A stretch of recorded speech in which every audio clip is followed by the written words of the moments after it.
How's it going, everybody? It's Man Tomorrow here. Just getting some things set up here. Want to thank you guys for coming through. The reason why I'm doing this live stream is so that way we can go over the actual history of ever-changing lies by this lying Itmore. And something that we're going to go over on a whole nother live stream is the liar's paradox. I mean, because there's like a formula, and you see if one thing is not true, then the rest of everything else is just really not true either. So let's just go through this. So last time we was on,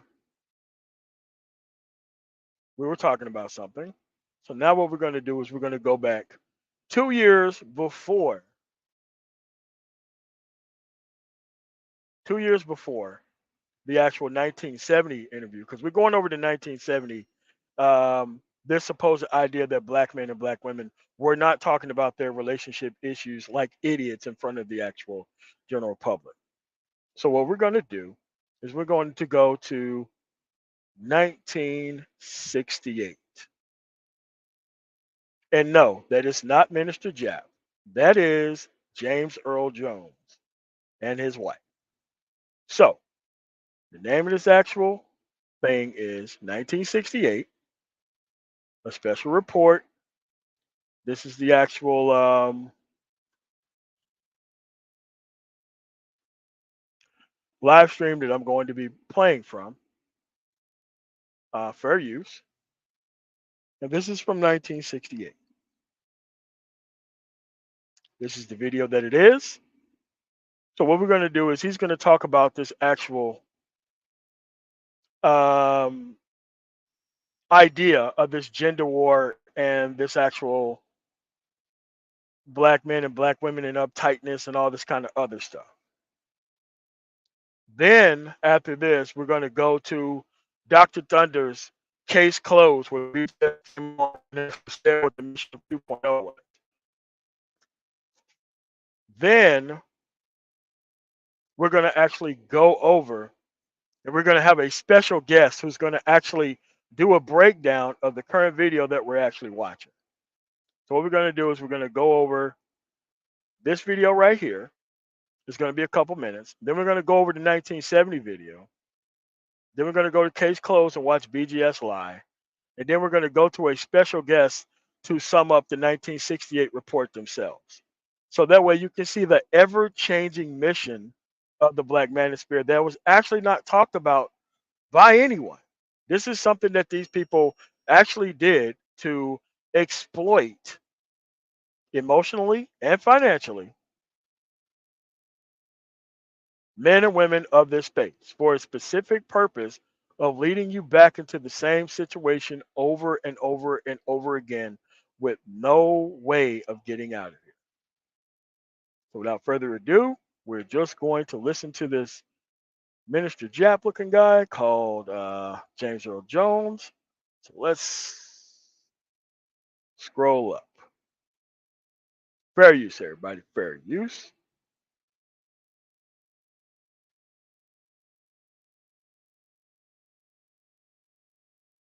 Failed to protect her, left her in a position where she had to sell herself or bargain with her body and so on. Yes, she had there's resentment about that, but it's very complex now. You see, I think in another generation you'll get a whole crop, a whole generation of young black women. Jim, where does the black man stand today in relation to the black woman, the white woman? Why? You hear it said that some black... I better do that again. I'm sorry. Jim, do black men marry white women because of the nature of black women? You've said in some of our earlier conversations that black women seem to be uptight. Uptight about what? Uptight about their position in society. There are many, because I'm generalizing, they are overreacting against Aunt Jemima, the Aunt Jemima image, the submissive Mother Earth type, unselfish, all giving, especially all giving to the white man, sexually and in the kitchen and every other way. And she's also overreacting against the problem of having to be the breadwinner, the matriarch of the house. The myth of the black matriarch is really a myth because she is not. It wasn't her choice. Many black women, I'm sure, once they found this job had a certain social and political dignity to it, relished it and wielded the rolling pin, like any minority group would do. Uh, no matter how much she might relish it, it wasn't her choice to begin with. Um, she would always have preferred the black male to have run the house, to have saved her from white rapists, white slave owners. Is the black woman But I recognize that this reaction can exist. You see, ask me another question. Why did you marry Julianne? I married Julianne because she's Julianne. Yeah. Nothing to do with race at all, really. No, not at all. If I looked at it from a social standpoint, I could say that she outshone as a person most women I met of any race. Mm. Thank you. All right, Julianne. Why did you marry Jim? But first,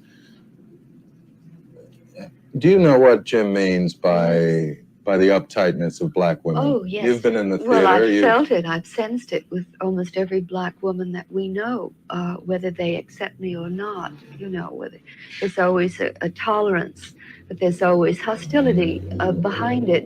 I can understand it intellectually.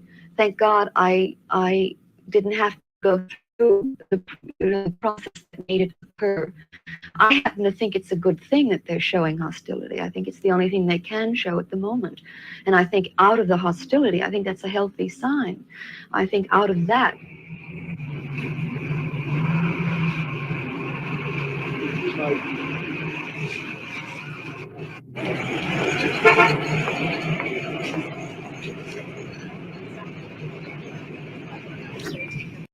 All right.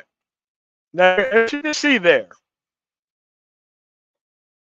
this interview is from 1968. Now we're going to go to this interview from 1970 about, because remember, the mission of the Black Manosphere, according to BGS, was to get this conversation started, even though this conversation has been going on for about 60 years in the public. So I'm going to go over the history, and then we're going to go over his comments, and then we're going to have a special guest here that's going to actually go over this same video that you just got through watching. So let's go to this video right here. Because remember,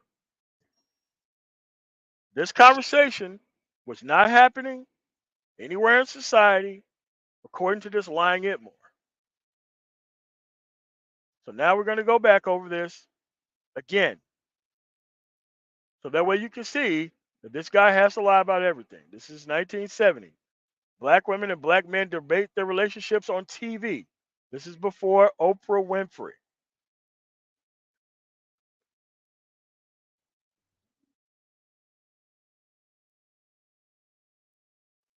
The feeling of racial pride is not new for many African Americans, but the resurgence of black awareness and pride, black men and women face new problems, not only in relation to white society, but to each other in a black society. Recently, there has been a stream of articles on this subject. And the Chicago Daily Defender, America's largest black newspaper, began a series some weeks ago on the emergence of the new black woman. Benny Washington, reporter for the paper, surveyed the Chicago scene to report on how black men and women believe the revolution in racial pride will affect them and their families, before the sociologists and experts tell us how we are supposed to react.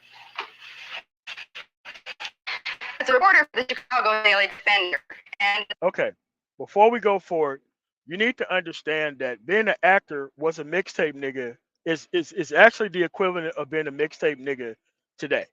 You know full well that being an actor was not going to be able to. Now, James Earl Jones was pretty famous, but there was a lot of people who was on this acting BS. They knew that they had families to raise. They expected for the woman to fall for them trying to go follow their dreams and all this nonsense. At the end of the day, you was not going to be able to raise a family on being an actor. Back then, there wasn't a whole lot of actors. Those people didn't get paid as much money. These people denied themselves the productivity piece. They wanted to do what's easy. Not a lot of people made it at that, just like it is today. I just wanted to keep that in mind before we go forward. What's going on, Truth, as I know it? as a black woman married to a black man, I become deeply aware of the effects of this new black revolution on the relationship between black man and black woman. I see it among my own friends, and I also see it in my home. But the most revealing and the most vocal statements about what the new black man expects from the new black woman came when I met with a group of young unmarried friends one Saturday afternoon. I think that what's happening in America as far as black men, black women is concerned, is that there's a revolution within a revolution.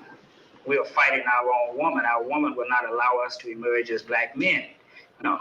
But our black women, who has been put in this role of aiding white America, white structure, and castrating the black male, has continued doing this. She cannot live with us. It's not that we can't live with her. Are you blaming us? Are you saying that it's our fault that this happened? No, I'm not blaming black America women. I just said that I'm blaming the system.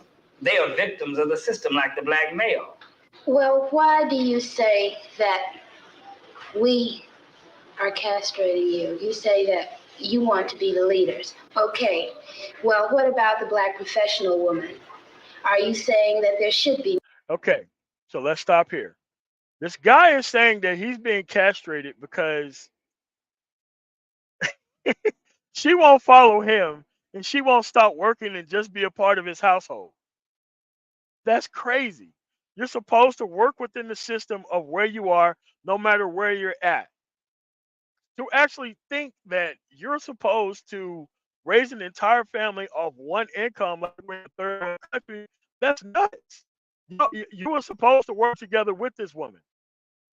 You're supposed to get your productivity piece up. Yeah, she may have been given some of hers, but that doesn't mean that you wasn't supposed to be working toward that on your own stead.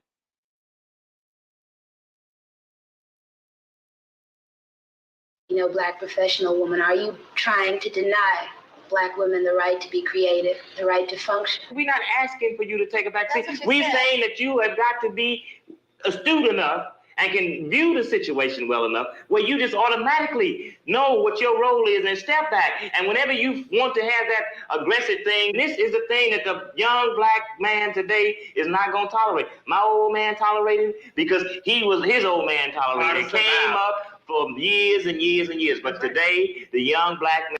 So this is Bravo Alpha November, like 1.0.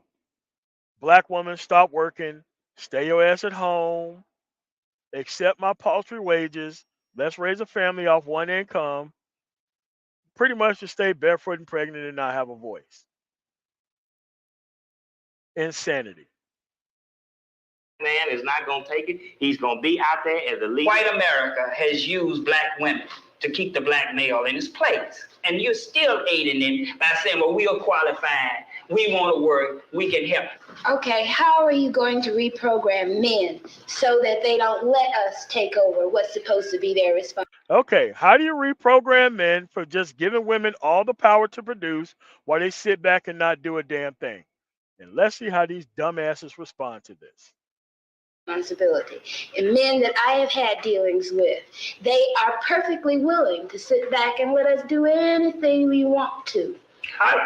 I don't think that you have to reprogram men. I think you have to reprogram women. No, you have to reprogram the man so that he will forcefully take what belongs to him, because you know women, as long as we can get, we're gonna get, and it's part of our being. We're going to do anything to you that you let us, whether we want to or not. You don't want to live on the level of income that I can afford you and love me on the basis of that. You want to always be aspiring to have all those things that's a part of the great middle class white American society. And because I can't deliver these things to you, you say that you are not a man. I don't measure a man by how much money he can bring home. I measure a man by how he treats me.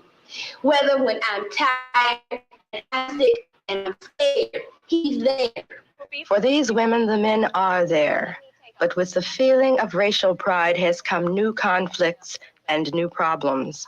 Across America, they meet to discuss what Black awareness means to their families and to them as Black women of today. You know, there have been a lot of myths created about the Black family. We all recognize that. And one of the most pernicious myths is the myth of the Black matriarch, you know, and this whole concept. And I think this is one of the reasons that the Black community reacted so negatively to the Moynihan report, because we know that that's not true. It was not like the Black woman has not been a matriarch in the sense that it has been defined thus far. And thank God research, and I hope Black research is being done now to reverse that kind of thing. In fact, the Black woman has been a woman at the head of a household, not by choice, but by necessity. And more often, that's right, and more often than not, she is not a strong, matriarchal, aggressive, domineering figure. She is a woman in search of a man. But this story has not been told. the prejudiced society created what we have now. So that's what we were. Okay, we have a revolution going on.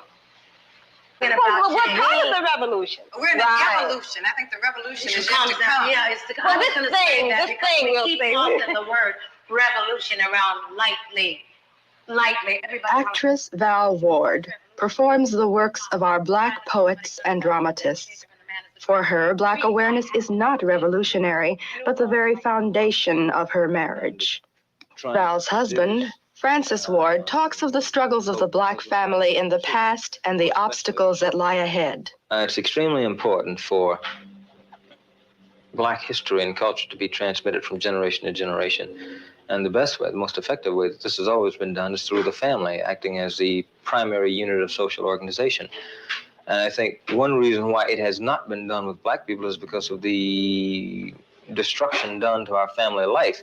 So this certainly has to be one function of the Black marriage, to begin to reemphasize and to pick up the thread of Afro-American history and culture that has been left off generations ago when Africans were sold into slavery, when the family unit was purposely destroyed. Part of the obligation of being Black is to make absolutely certain that whoever has any kind of control or jurisdiction over your kid, is not bringing him into conflict with the kinds of things we teach. We try to instill in them here in the home. Most middle-class homes, quote middle-class homes, like I don't even get caught up in that bad. You go into will have some copy of anybody, any white artist, I don't even have to name anybody, instead of the works of Black artists. I think it starts, especially that identity part, the books, the kinds of books. All of these things start in the home rather than complaining about them being in the schools at this point. Unless we're absolutely certain of how that teacher is handling them, then we may have to assume that whole responsibility. We may have to pull them out of school ourselves, and do all the educating ourselves. Say, for instance, when they say to my child to draw, last year Rhonda painted Abraham Lincoln brown and she was put in the corner, We had to go up to the school and deal with that. They must be respectable to their peers in school. And what we do, we handle that. We don't say, you jump up, you curse that teacher out, or you say it doesn't exist. But they see us at that school knocking on the door. You have to be in there. Either we're going to control, their minds here, or at least give them the choice. A lot of this is new to us, and a lot of these things we're grappling with, and we don't want to give anybody the impression that we have the answer to everything. People go around talking about, hey, We really don't have time to hate because, you know, it goose up the bag. We're loving ourselves. This might bring around a lot of other different things. To be black means to love. It's got nothing to do with having to hate anybody. It does determine, though, Francis, and has nothing to do with hate again. It's love. That we might have to do certain things to protect that love. It may bring us into conflict with somebody. Yeah. Necessary to protect that love. Finally, I asked Francis about the standards of today's black man as compared with those of 20 years ago. Standards which white society had projected. I think these standards were that he had to become successful according to the white mode. He had to get a good job. He had to buy a good car. He had to move to the suburbs. He had. Yeah, dude, you have to compete in society. That's all they was asking you to do. Compete in society with whatever else all other men were doing. That's the only thing that they was asking you to do. That's it. Had to rear a good family. They went to church every Sunday. They did everything that the typical good American family was supposed to do. And I don't think the black man necessarily is to that notion. I think he sees the falsity of it. I think he sees the total hypocrisy of it. I think he wants to rear a tightly knit family, but not for the purposes that white society says. He doesn't want to rear a family for any sham purposes, just to fulfill some false ethic. But he wants to rear a good family in order to have his children strong, reared in his own image perhaps, and to transmit, most importantly, to transmit the values which he is learning to his children, and to try to ensure as best he can that his children will transmit those same values to their children, and, you know, have the same transmission repeated from generation to generation. Listen to me. I am a woman. Black, that is. And there is but one thing which brings tears to my eyes, and that is to hear man, woman, or child stand up with strength and say, I'm proud, I'm black, and that's beautiful. Okay, you heard that. That was from 1970. So now what we're going to do is we're going to go to case closed with Dr. Boring, and we're going to actually listen to this actual live stream while BGS lays out the tenets of the Black Manosphere, which is the reason why we're here. So that way you can see that this conversation has clearly went on for far longer than he's trying to lie like this is a new conversation right now.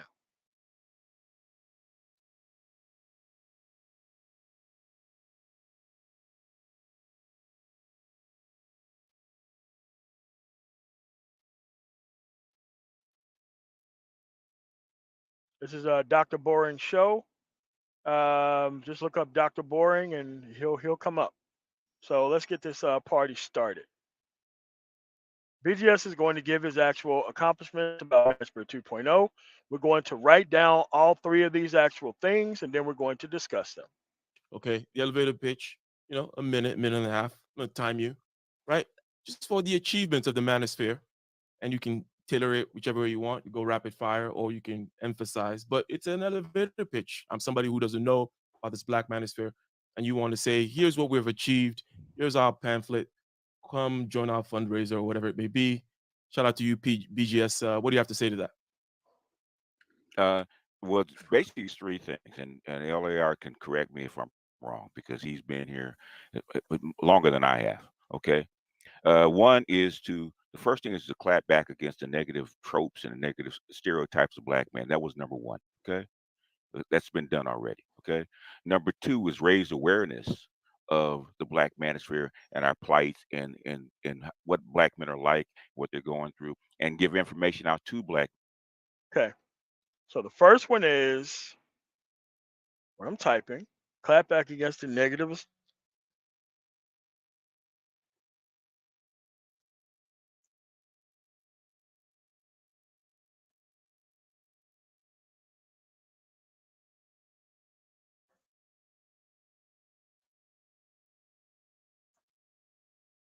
What's going on, Chris Chandler? Number two.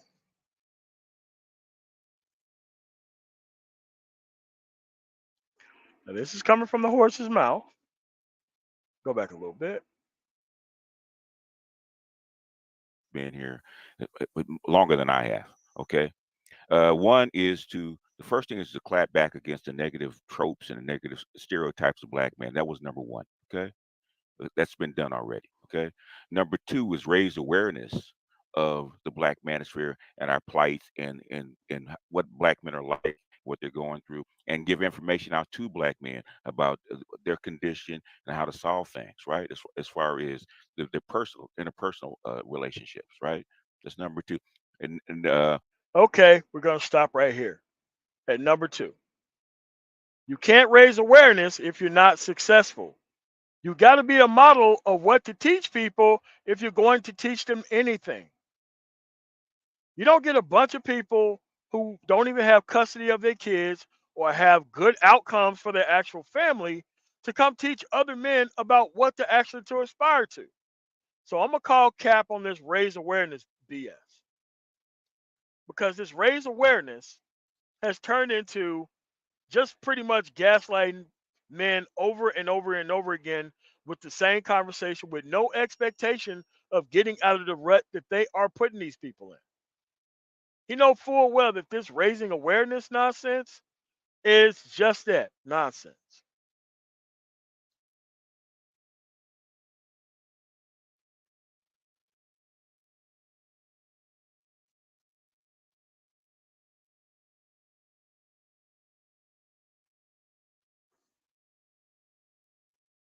Hold on a second. Two talk to each other. Two.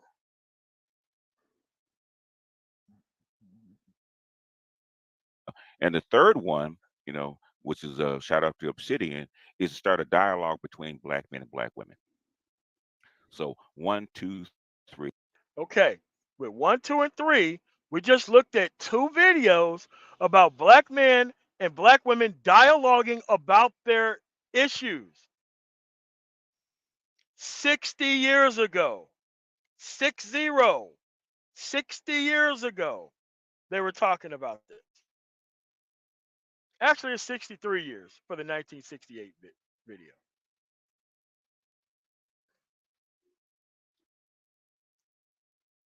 To dialogue with one another.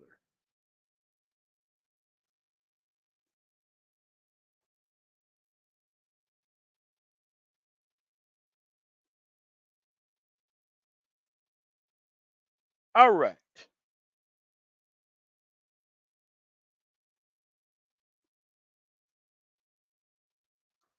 And that's number three. Even though you've seen this 63 years ago, that's what he said the Black Manosphere was put here for. At the end of the day, these things have already been done 60 years ago. They've all been achieved. Kevin Samuels was the pinnacle of that, right? Because guess what happened when COVID and his platform.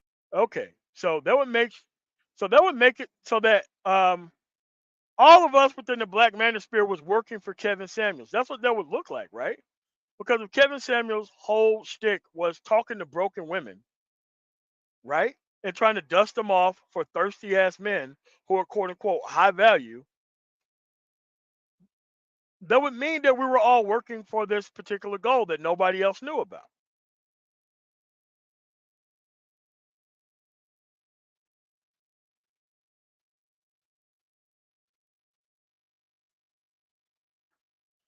Oh, I got the book.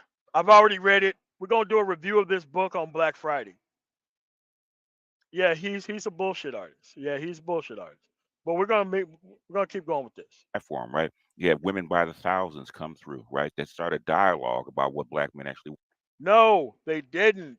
Like when those women went to Kevin Samuels' show, they went to Kevin Samuels for a man dumb enough to take their actual circumstances.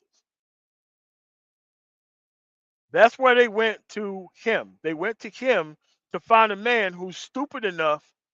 First of all, he needed to dust off her, to humble her, because she was willing to go through anything to get a man dumb enough to take the deal that she currently has.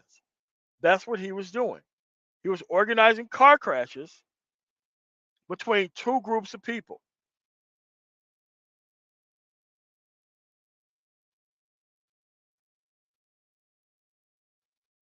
Good Lord. Whoa, that's crazy. wanted. And I did a couple of shows with the divestors themselves. Women did not come to Kevin Samuel's show talking about what they wanted out of men. They came there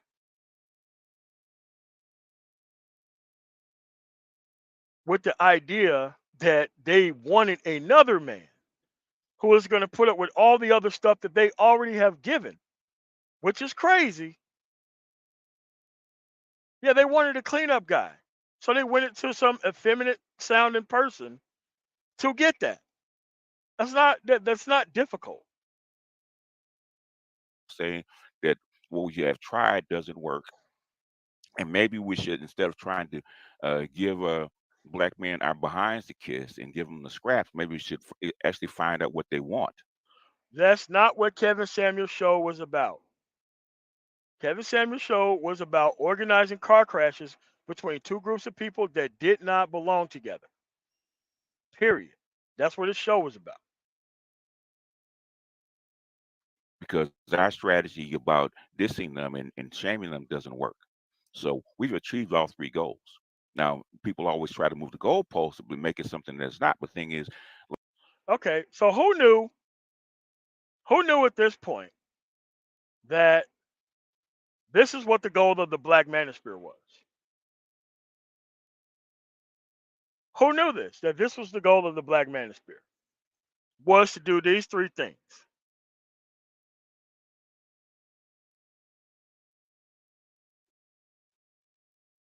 This is one. You clap back at the stereotypes by being an actual successful human being. This is two, which is where they actually stayed at. And this is number three.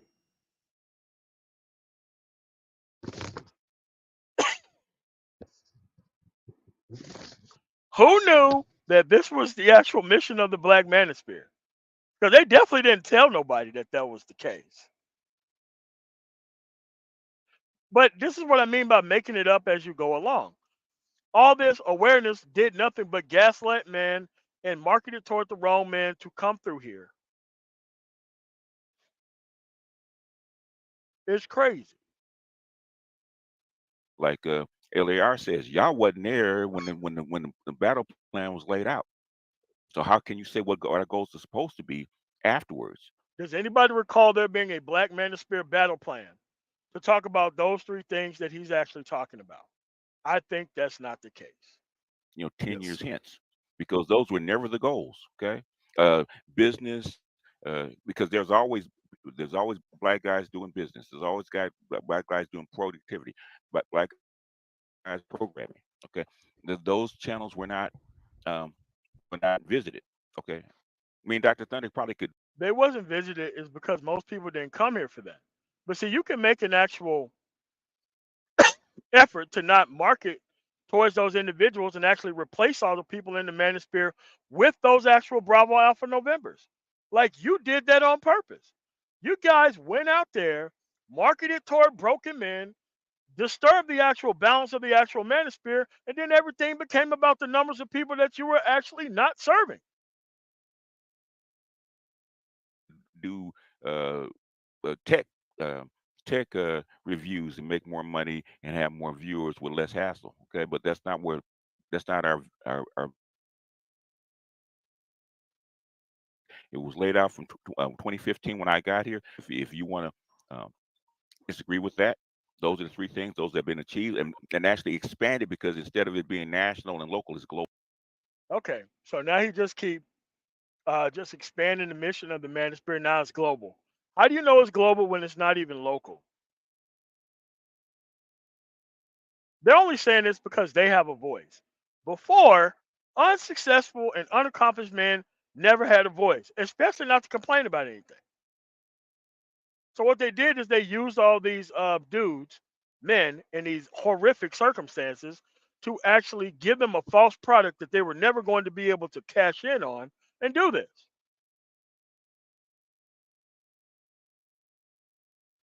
That's what I'm saying. All this battle plan came up once Kevin Samuels got to where he got. Global. The Black Manosphere is global. It's actually exceeded its goals and its reach. Good, good, good. Who think that all three goals have been completed by the Black Manosphere? Who believes that? You see, this is never being debated by anyone, anywhere. No one ever actually debates this because he would have it because BGS is a very flighty type of person where he says all this nonsense, but he never shows up to actually debate the stuff that he's actually on. And the reason why I'm doing this is to show you that this individual will change his mind every 5 seconds, and no matter what his dumbass audience says or does, they're going to still be over there. They don't even care about the truth of the matter or the history. So three things you've kind of confined them. Here's what I want to. What's your take on this? And shout out to the super chat. Shout out to you, Dr. Thunder. I don't know if you want to read that and acknowledge it. And all that. Yes. Andre 416 reformed, a newly minted moderator, doing a good job, saying, Dusty, support, hit the like, support Black men media gents. Indeed. So, here is something that I often hear, BGS, and I have an issue with it. I alluded to it previously with Dr. Thunder. So you've kind of narrowly kind of. Okay, so he's about to ask BGS a straight question about his accomplishments and trying to take advantage of everybody else's actions within the political space. And watch how BGS answers this question. Defined a set of goals, which seem to me just fine. Now, what I tend to hear now, those are the original goals. Yeah, I hear people wanting to say things that, oh, look, X happened in the political sphere, or this law just got passed. Rather than saying, oh, it's just news, they want to tie it in some kind of way. Now, it jives with sentiments. Perhaps you could say, yes, I was in the bleachers, rooting for that team, and now they've won. But it's not like you stated that as your goal and you set out a political action community and such. Here's the issue I have is overstretching with regards to the goals, overstretching with regards to the purported effect, then ruining the credibility. If that makes sense to you, what are your thoughts about that? Okay, basically this happened really in 2018. Okay, with the with the reparations movement, right? Okay, and then that's why the PhDs are here, right? Hold it! You just stretched it again. Remember your three goals? Your three goals had nothing to do with reparations. Nothing. There has never been people within this space who talked about actually fighting for reparations. That was never part of the Black Manosphere goals. It wasn't. He asked you to do that, and you just turn around and just basically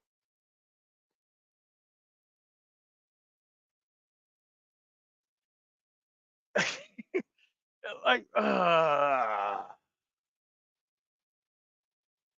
because we knew that our stated goals were already done.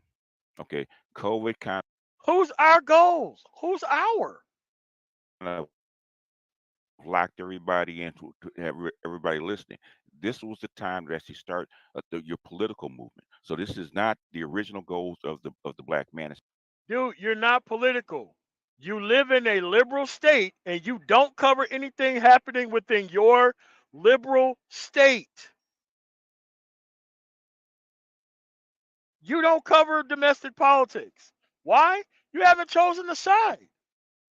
The side you chose was I'm going to be in the middle. I'm going to play both sides. And when something happens in some other state, we just going to claim the Black manosphere is responsible for it. Dude, anybody can do what you're doing. Anyone can do what you're doing.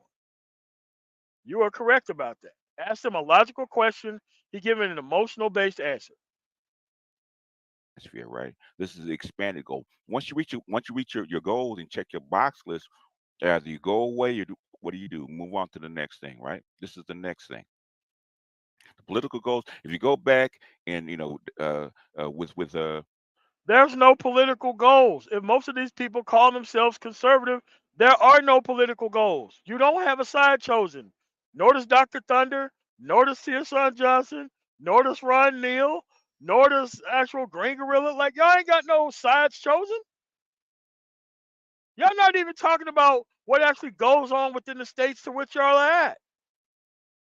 So, so to say that we got this political thing going on here, like, bro, that's not how it works.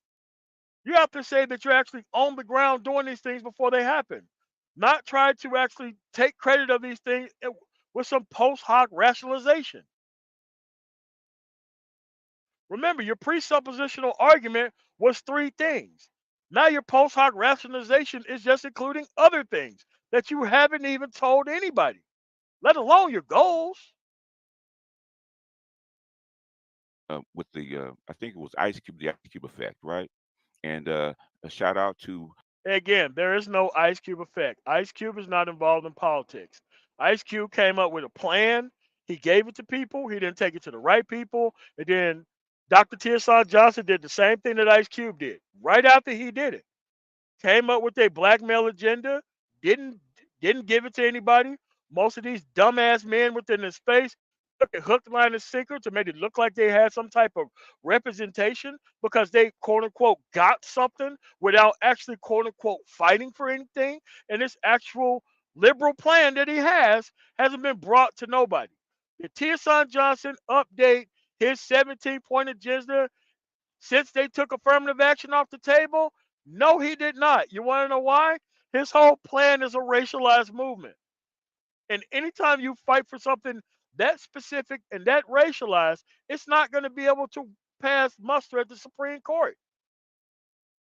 If the Supreme Court just pretty much said that there will be no actual racial admissions when it comes to military academies, what do you think is going to happen to most of this plan whenever it gets to be challenged by the Supreme Court? It's going to be the same thing. But at the end of the day, when you're too stupid to pick a side and you don't follow what's going on, you want to be told anything by these people, which is pretty crazy.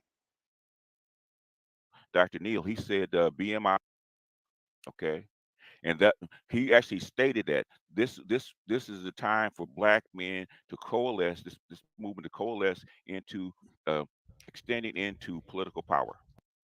No, but you can't extend it to political power when none of you guys know anything about politics. And everybody else's conservatism seems to be based on not liking the outcome of the black family and wanting to talk about this relationship stuff all the time. You're not going to be able to go to anybody with this stuff.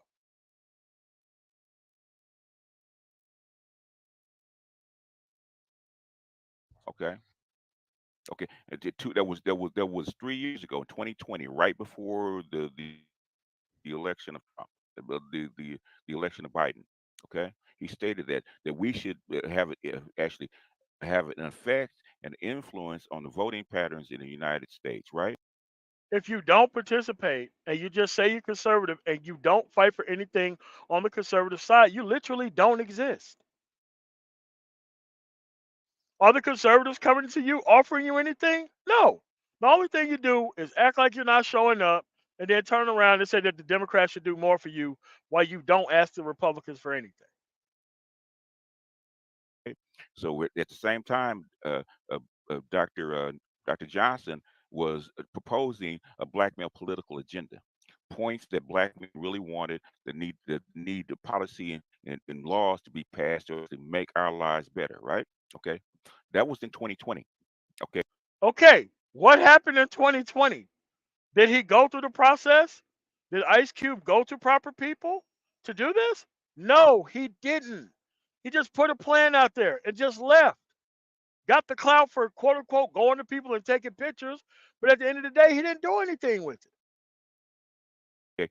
2 years later, what comes up? Now black men are important. Now you have to court the black male vote. Now black men are not following black women around, voting blindly the Democratic Party line, right? But you're not asking anything for the Republican side either that you claim that you're on. That's the other part of it.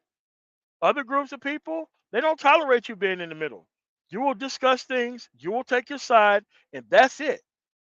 There is no back and forth going on all day. There ain't nothing with that. right? Now there's an issue. Now there's movement because trust and believe, like Dr. Thunder, we're talking about the Promise Keepers, right? A Yep. big, huge political movement. How are you taking responsibility for the Promise Keepers? How are you taking responsibility for everybody else's movement, but you have no movement and no participation on your own? You don't have any. And you know you don't have any. Have sold out stadiums, right? Did not move the needle. Okay, maybe it wasn't time for it. But thing is, now you have COVID. Now you have this worldwide movement of men saying if we don't get anything done, we're done, right? And Kevin Samuels was You're already done because you're not participating. Let's see where Kevin Samuels come into play because Kevin Samuels wasn't doing anything political. a spearhead because guess if you have to inject ideas into the environment, you have to lay the seeds, right? Okay, Kevin Samuels' platform was not about politics. His platform was about talking to broken women, dusting them off, and giving them to thirsty men. He was not doing anything political. We need to stop lying about what's going on these platforms.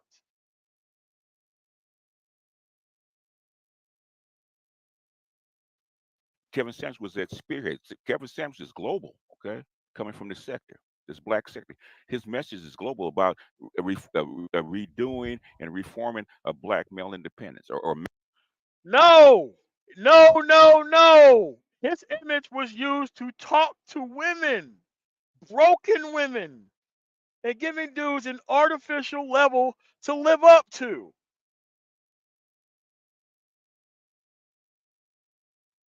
Like, this is what happens when you allow somebody to run their mouth.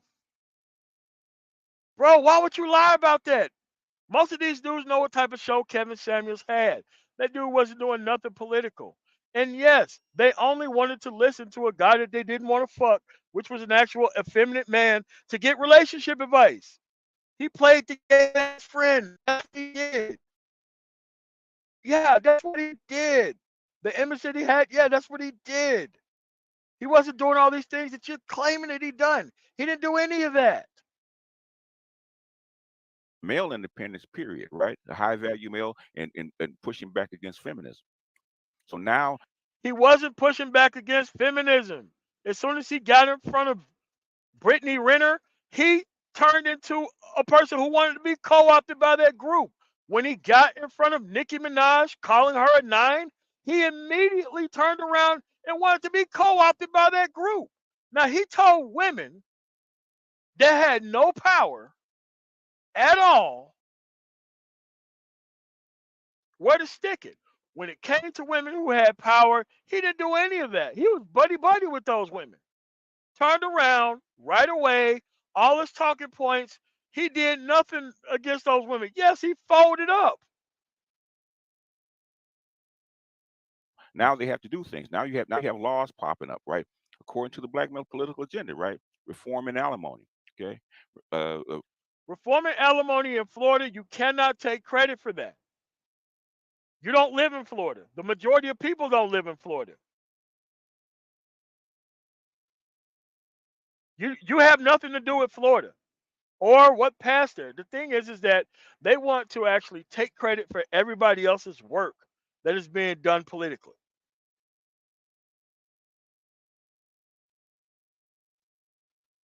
None. None. uh, what is it? Fraternity testing at birth, 50-50 in the courts. None of this stuff has anything to do with the black manosphere, dude. These people are pushing these things through their own legislatures, and they're not contacting anyone within this space to do so. They have enough numbers within a space, within their state, to where they don't need to call anybody from the black manosphere to do anything.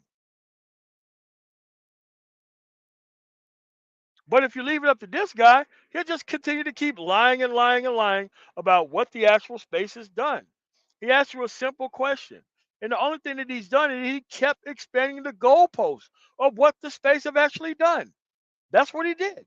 He kept lying about it. Even after he gave us three things, which I think were BS, He kept expanding it from reparations to child support reform to 50-50 custody. Like, dude, you're not responsible for any of that. Remember, you live in liberal ass California. You're not even involved in your own state with this stuff. Okay, that's all on the agenda. Mm. So I'm not saying that we pushed it, that we marched, but guess what? We influenced it. No, you didn't influence it. What are you talking about? Also, the pushback against no fault divorce. Yeah, from the people who went through it. You just can't claim responsibility for all these things that are happening.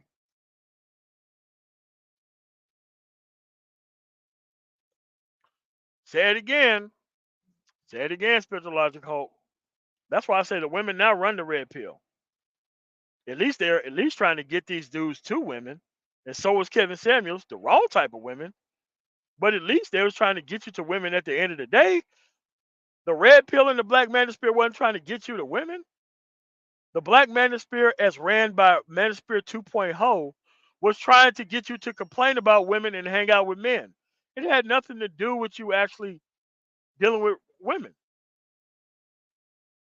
Because remember, 2.0 is how the red. This is how the subversion of the red pill happened. How people started regarding PUAs as red pill, and dating coaches as red pill, and all of these other things. Well, these people did not even belong in here. Mansphere 2.0 brought all this stuff in here.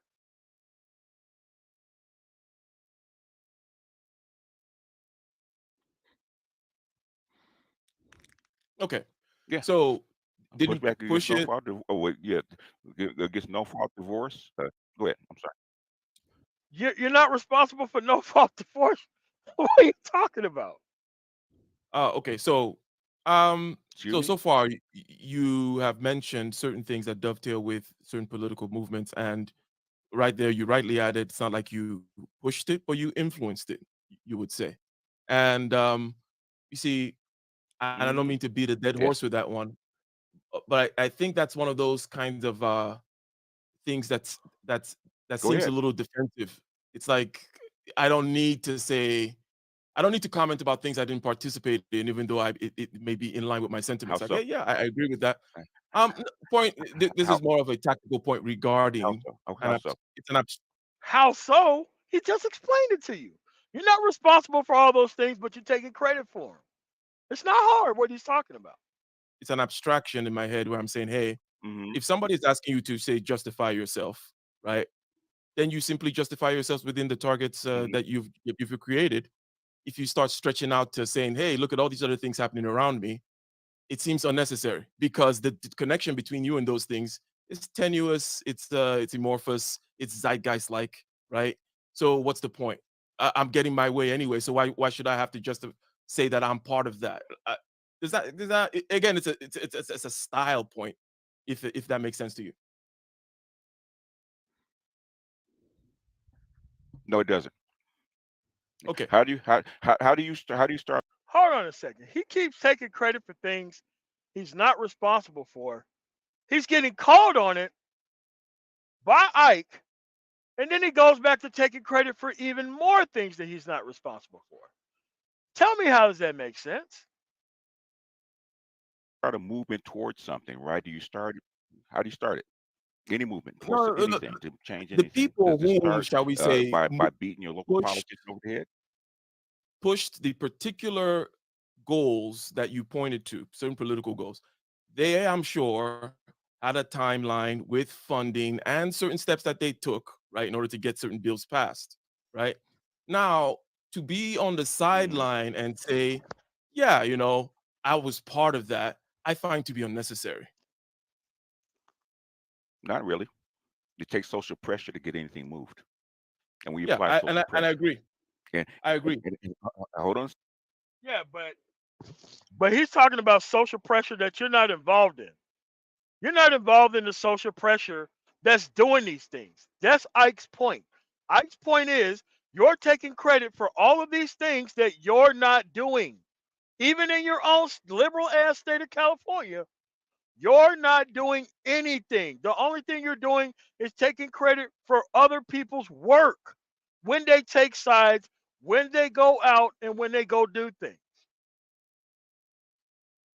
Yes, that's exactly what you're doing. And you're getting caught on it time and time again, and he keeps having to keep lie about it. Second, the second thing, and this is a strategy that that me and past my past group has used, right? Okay, getting to the influence makers that are already sitting there at the table. Okay, Dr. Thunder's an influence maker, whether he knows it or not, right? Okay, Dr. Thunder is not an influence maker. Who is influenced by Dr. Thunder other than to fall asleep at the wheel of their car? Nobody. I personally have. I could tell you, I personally have uh, uh, at least a couple thousand people in the D.C. area that that influence people that report to Congress directly. Okay, in other words, I learned this from. Dude, you keep lying about. Thanks for the $2 super chat. Mr. G1804. Yeah, Master Teacher gave Kevin Samuel his mission. He wanted to hold the door open while all of these other people grift the actual space. That's what he wanted.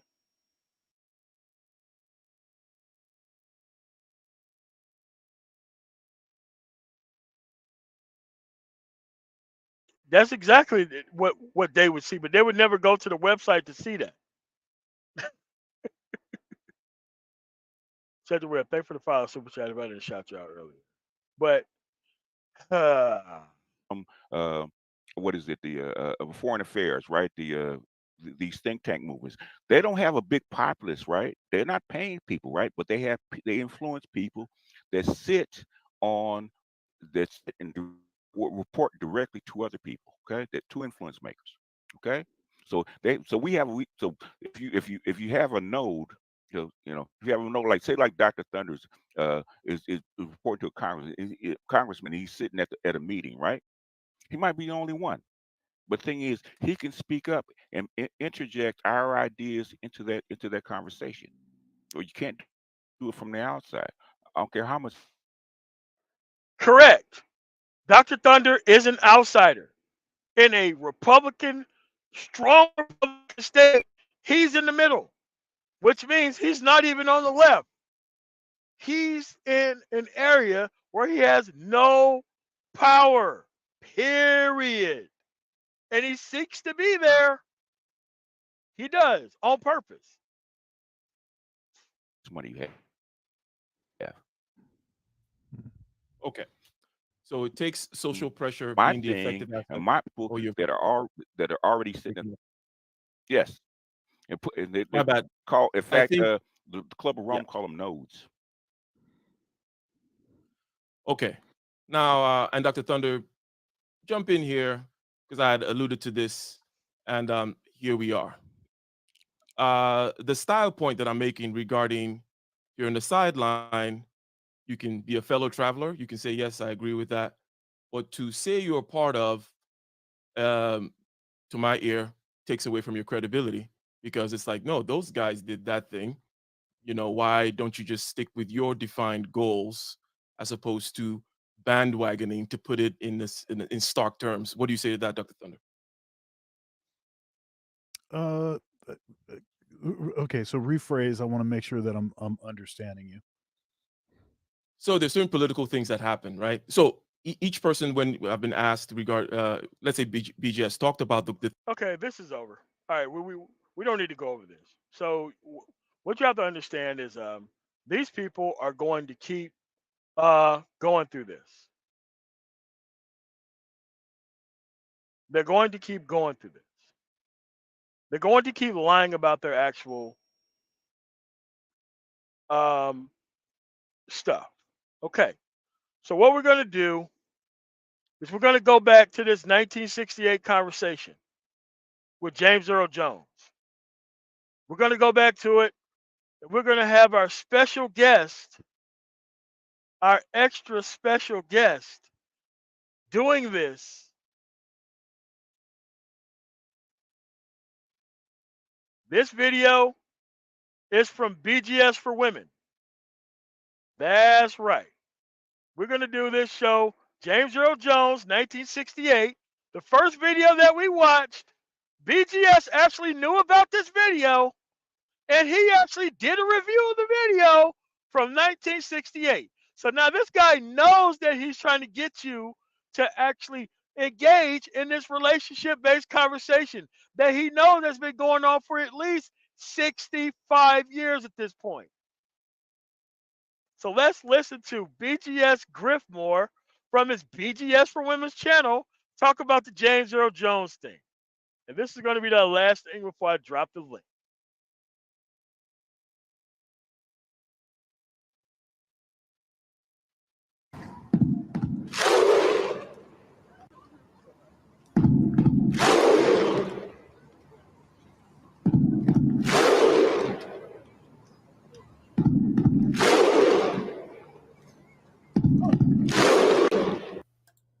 Hey, folks, this is something that a subscriber wanted me to look at, and it's something I had seen before, but like it's told him, it's with fresh eyes with the stuff that I've been doing lately.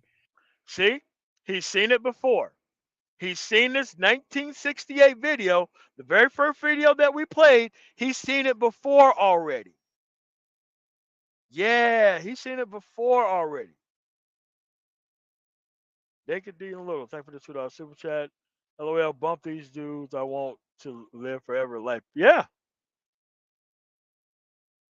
You pick up other stuff that you didn't pick up before. Now, this interview was done almost 50 years ago. And right on the heels of the other things I put up that came in, I think it was 1970, and I think Margot's was done in like 1975 or something like that. But this is, again, this is on BGS for Women's channel. He's giving you an encyclopedic knowledge of stuff that he already knew went on.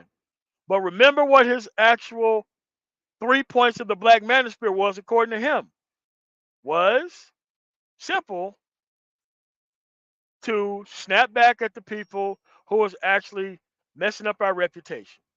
Number 2 was to raise awareness. And number 3 was to engage with women online, pretty much. is at the very beginning of the what they call the Black Power movement, which is right after the Civil Rights movement. And he's describing the Black women that are in that era. And what he's saying lines up, I would say, almost precisely of what I've been showing over the past week or so. So I'm going to play the clips from Hezekiah Music College's with James Earl Jones talking about Black women and why he actually married a non-Black woman and the dynamic.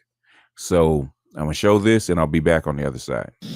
Jim, do Black men marry white women because of the nature of Black women? I know in some of our earlier conversations you mentioned that the Black women you've met have been uptight.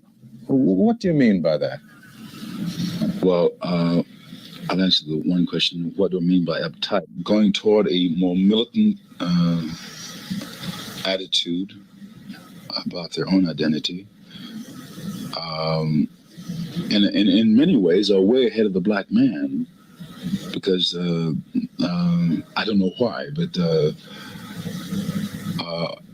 in many ways are replacing the Black man. There's a whole, there's an almost unfeminine aspect of the Black militant woman. Do you find that some Black women you've known, out of your personal experience, blame the Black man for what happened to them in slavery, even today? Of course.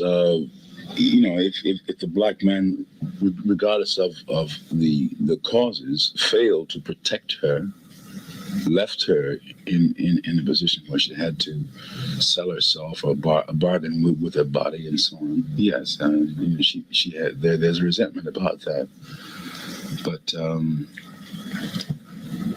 it's very complex now. You see, I think in another generation you'll get a whole crop uptight about their position in society. There are many because I'm generalizing now, many are overreacting against Aunt Jemima, the Aunt Jemima image, the submissive Mother Earth type, unselfish, all giving, especially all giving to the white man, sexually and in the kitchen and every other way. And she's also overreacting against the problem of having to be the breadwinner, the matriarch of the house. The myth of the black matriarch is really a myth, because she is not. It wasn't her choice. Many black women, I'm sure, once they found this job had a certain social and political dignity to it, relished it and wielded the rolling pen, like any minority group mama would do. But no matter how much she might relish it, it wasn't her choice to begin with. She would always have preferred the black male to have run the house, to have saved her from white rapists, white slave owners. Why did you marry Jim? But first, do you know what Jim means by the uptightness of black women? Oh, yes. You've been in the theater. Well, I've felt it. I've sensed it with almost every black woman that we know, whether they accept me or not. Whether there's always a tolerance, but there's always hostility behind it. I can understand it intellectually. Thank God I didn't have to go through the process that made it occur. I happen to think it's a good thing that they're showing hostility. I think it's the only thing they can show at the moment. And I think out of the hostility, I think that's a healthy sign. I think out of that. Now, let's get this out of the way first before we actually get into the other parts of it. Like most guys, in the conscious community or otherwise that are black men, they're talking about dating outside their race, especially back then, especially the older men. They never really blame black women for basically being who they are.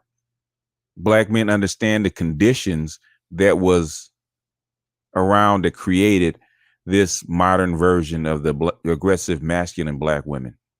Hell, even W. Du Bois noticed that back when he wrote his book, The Philadelphia Negro. The same thing was going on, that it was an inability because of racism, because of Jim Crow, slavery, whatnot, the inability of black men to actually hold his position as far as a man in the society.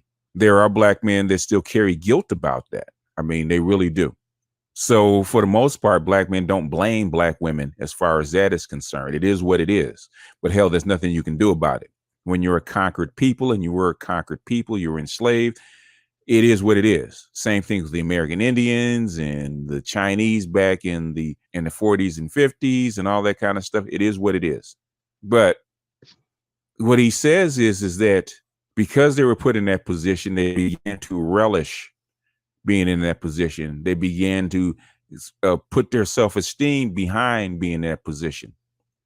And they became the matriarchs. They wielded the rolling pin. They wielded the power, and they started to identify with it. That's also something you noticed in the Philadelphia Negro, the Black Family, the Monahan Report, on and on and on. Black women are relishing this matriarchal role. Now, James Earl Jones calls it the myth of the black matriarchy. It can't be a myth if it's happening. It can only be a myth if it actually is not happening. And everybody knows that it is. And just because she was forced into it doesn't mean that when she has the ability not to practice it, that she doesn't. The thing is, it's been baked into the culture over hundreds of years. And this is what we have. And it's still there today. What did he say? The militant stance. After 1968, you didn't need your man anymore. The barriers are set off. Guess what they did?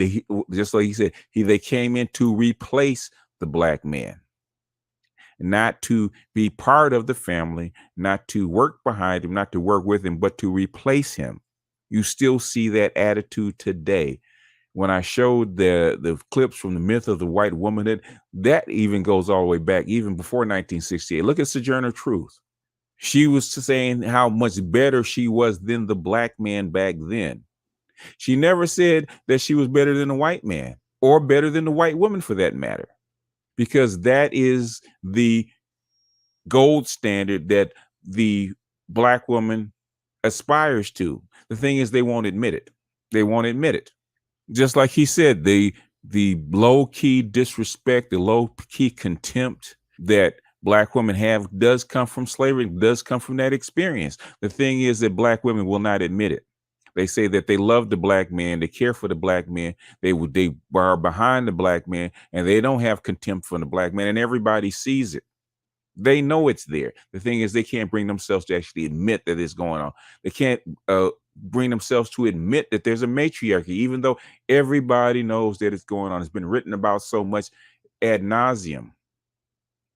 You embrace the role. Angry Man was just talking about Jill Scott and the coven of women that are in her family, and the reason that Jill Scott's husband actually left is because the matriarchs in her family were in her ear and drove him out. She wants to be the matriarch of her family. That's what he said. It's still going on, but black women do not want to face that fact. That's what irritates me. It really does. That irritates me. Like Obsidian says, you can't pee on my head and tell me it's raining. Okay? They treat black men like they're stupid. It is what it is. If you want to fix the problem, fix the problem. If you don't want to fix the problem, admit that this is where you want to be so that the black men or the black males can make other decisions, other informed decisions. But you know, if you admit that it's going on, the black men are going to leave. You know that. Just like James Earl Jones left. He was in 1968. He's being nice about it. He called you guys uptight. Even his wife, his white wife, said the same thing. She understood the hostility. Sometimes it was open, sometimes it was covert, but it's there. Every black woman knows that it's there. Every black woman knows that it's there in America. I'm not talking about the ones from the UK. I have no idea what goes on in the UK. Let me get that up front right here, right now. I don't know what goes on in the UK. I don't know the male-female dynamic in the UK. I don't know why black men in the UK marry white women. I would assume that the ones that I've seen have done it because it's a financial come up, but the rest of them, I have no clue. So I don't critique black male-female relationships in the UK because I've never lived there. I've never dated a woman from the UK. I've never been to the UK, gotten married, raised a family like everybody else has. That's outside my experience. Just like I had a commenter on my in my section talking about the hangout. We're talking about Nigerian women, and the guy that actually wrote a blog piece. I just quoted what he said. I've never been to Nigeria. I've been to West Africa, but I've never been to Nigeria. I have no idea what goes on there. I don't know what the male-female dynamic in Nigeria is, nor for the most part do I care. I don't critique it. All I can tell you is about the Nigerians that I've met that are here and what they do here and how they have clung to feminism and that kind of stuff here, because this is where I live. But I can say this, and I'm actually going to enhance this in my women's hangout. Ever since I was 10 years old, man, I've been at the feet of older black women, from my grandmother to the older women that I worked with when I was working. See where this Bravo Alpha November comes from? He's never been around men before. Ever been around men before. Ever. He's telling you that he's never been around men before. He's always been at the feet of black women. Some older ladies, black ladies in school that actually sat me down, and I would listen to them because they would talk. If you're a young black guy and you actually sit down and you actually start listening to an older black woman, if you get through the rambling, they'll give you a lot of truths. So most of my life, I have sat at the feet of older black women. Now, younger black women, they didn't know what the hell they were talking about. Them old black women, because they get older, the animus grows, and they don't feel the need to lie anymore. They tell the truth about themselves. They tell the truth about their daughters. They tell the truth about their granddaughters and about the men that they've been with. They don't lie anymore. So I have sat at the feet from around a lot of older Black women that actually tell the truth. In fact, I'm involved socially. Wait a minute. So if you did all this, so how the hell you have the outcomes that you have if you have all this game? Hold on a second. You got all this game from older Black women. I got game from older Black women too. You see my outcomes? My outcomes ain't your outcomes, bro. My outcomes are my outcomes. My outcomes did not have me going out there trying to do business with people that I shouldn't be doing business with. I'm not talking about sexually, but socially with an older Black matriarch that's a relationship coach that's been doing it for like 40 years. Okay. Wait a minute. Wait a minute. What's going on, dear Zero? What's going on, Super Slide? Thanks for the $4 super chat. All right, man. So let's go through it. The relationship people from back in the day, they're not the same as the relationship hucksters that are here right now. They're not the same people, bro. Nowhere near the same people. A lot of this stuff is because of the things that I've heard directly from Black women's mouths and stuff that I've experienced. And I've related this stuff down to countless women. So Black women say, you don't know what you're talking about. Yes, I do. And I know what you're lying about because I've heard Black. Dude, you still want an apology for these women? Why do you want an apology? You're supposed to just make better choices so that way you wouldn't end up online in your 60s being a spinster, trying to encourage people to have conversations they don't need to have. Women, older Black women, tell the story of what their lives in a women's circle almost, where they sit back and they actually tell what they did to their guy, what they believe, how they may have used the guy or not used the guy, what they put up with and why they put up with it, what they discovered after years of putting up with it, and what it was. So I hear a lot of this from Black women. It's not something I heard, secondhand through a friend of a friend of a friend. No, this is from Black women themselves telling me about their lives. If I've always been the kind of guy to sit back and actually listen to what people have to say and let people tell their story and not judge their story. And especially for older Black women, a lot of older Black women just want to talk and tell you their story. A lot of younger women. Man, so you a mama's boy? You are a mama's boy. Mama's boy. Like this is the this is the dude who went and got cigarettes for women at the table playing cards and stuff. Like BGS was one of these handpicked dudes who they would send to go do stuff for them.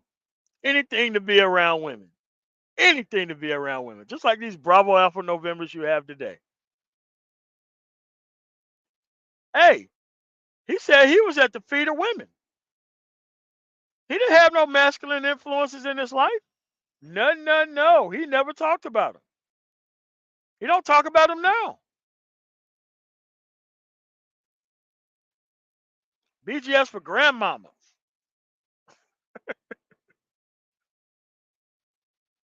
And do too with things they don't know how to tell it because they ain't never been anywhere, done nothing. What I'm saying is this is true. This is what happens. I've been through it because like I said, I have a family of women. I got kids and I had to deal with in-laws, and trust and believe this stuff is just, it is what it is. Okay. Black women are their own unique creature because of the experience that they've been in. That's how come they're studied more than any place else in the world. I got people that are talking to me that are all over the globe trying to figure out what the fuck is wrong with the Black male and female relationship, because that Black woman is unlike any other creature on the planet. She relishes it on one hand, and then she tries to blame the Black man of all people for who she is and why she is like that. And he is the least factor in who she is and why she is like that. The thing is that I don't get when I pull back the sheets or pull back the curtain and actually show this is where it comes from and this is what you have to deal with and it's on you to deal with it. No, they still want Black men to fix them. And no, there's no way in the world that black men can fix them. Nowhere in the world the United States government can fix them, because Okay, if you know you can't fix the women, then why you keep trying to talk to them? Why do you keep trying to talk to them? If you've been sitting at the feet of women your whole life, you've been given all this game about black women, so how do you end up with women that you can't fix, bro? How do you still end up with women that you can't fix? How do you end up with them? How do you end up trying to make conversations about women that you can't fix? Why would you do that? Why would you purposefully do that?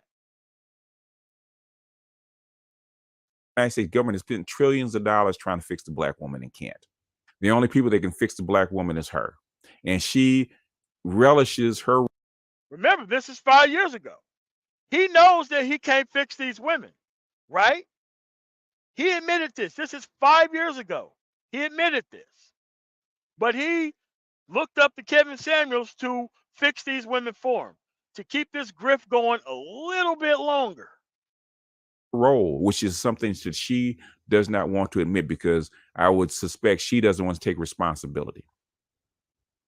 Because they say they don't want docile men, but guess what you pick? You pick docile men, and the strong ones that you do happen to rise up and come out of that meat grinder. You're not picking him. You're actually dogging him out and actually forcing him over the fence to go someplace else. This is why I say BGS from 5 years ago is way different than BGS right now. BGS right now is trying to run a grip. The BGS from 5 years ago is pretty on point with most of the stuff that he said. But you can't put this BGS from way back then to this BGS right now. You can't. Two different people. Because you can't deal with what you want, you can't deal with what you need, and you can't deal with what's wrong in your life. And I would tell that to the same thing to guys. If it was, I don't have this problem out of guys. I don't have this problem out of guys. I tell a guy, look, you can't follow your dick because A, B, C, D, and E. The guy will examine it. He'll see if it's correct, and there will be no more discussion about it, because it is what it is. Then he has to make a choice. Do he want to follow his dick and get into trouble, or he wants to stay out of trouble? It's up to him. Black women. But you followed your dick all the way into trouble, though. That's what you did. It doesn't matter how much evidence you get. It's about how they feel. But that's a woman. And James Earl Jones is just one more piece of evidence to throw on top of the fire. It is what it is. But you can evaluate it for yourself. You know, his words speak for themselves. I'll see if I can find the link for this thing, and I'll put it in the description in case you want to look at the whole thing. I play pretty much all of it. I cut out the parts where basically where the introduction he didn't say very much, and also the parts where where they. All right. So the first video that I posted, you can see the whole unedited version, so that way you can see how many times they started over the conversation, the actual James Earl Jones thing. That's why I actually posted that video first. They actually cut it and the interviewer cut in and cut out the mistakes. So it's pretty much intact, but you can go see for yourself. Just one more piece of evidence. It's kind of like I've been doing this all week. I'm kind of like sick of it. Kind of be going on to other things. I know on my woman's hangout, I got to address this shit. So I'll address it then. But CD, this is for you. Even though I seen it, and it falls right into line. There was another piece I could have put in with Dr. Umar, who simps for black women, saying pretty much the same thing that. Now you took over Umar's griff, and now you simp for black women. The wrong type, by the way. That James Earl Jones said. I mean, it's like I said, you could do this all day. You could do this all day. But I'm going to stop here and put this up. And this is BGS out. And I'll see you guys on the next one. All right. There was BGS at more BGS for women 5 years ago. He sounded a hell of a lot different than he has right now. I have another special clip before we go out. It looked like I found the clip from the BGS actual negotiating table. We're going to look at what happens when you show up at the negotiating table Acting like a Bravo Alpha November. Okay. Fair use, fair use.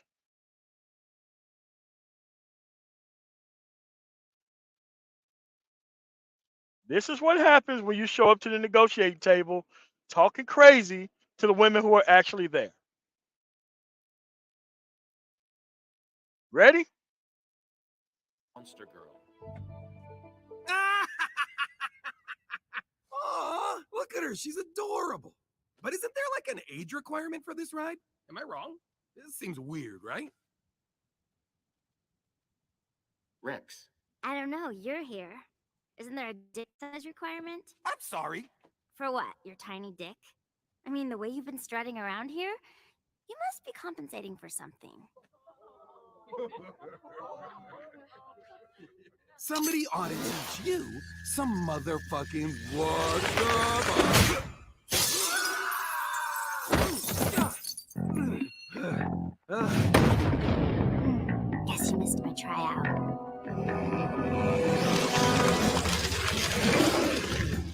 Still think I'm adorable.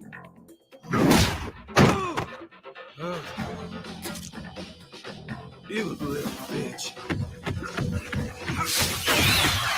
Oh, now that's adorable. I'm gonna blast that smile off your stupid green face. Please stop. This is hardly constructive.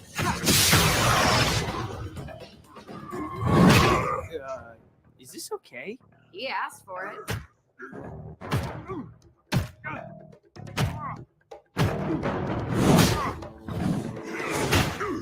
Okay, enough. Get lost, Boy Scout. I said enough!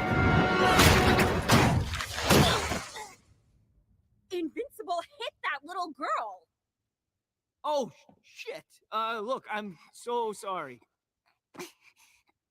Nah, my bad. The kid thing sets me off every time, and then it's like, rah, beast mode. Sorry about the dick joke. I'm sure your junk is awesome. It's fine. I'm good. You're good. You can punch hard. Didn't need your help, asshole. Oh, Christ. Yeah, man. Do not talk crazy at the negotiating table. The women will beat your ass. So now you guys see. Uh,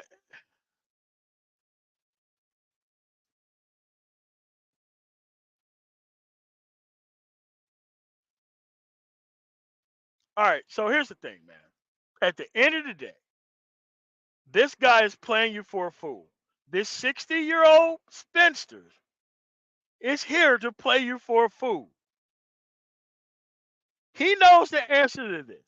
He knows this conversation has been going on for 63 years. He knows that he's playing you for a fool.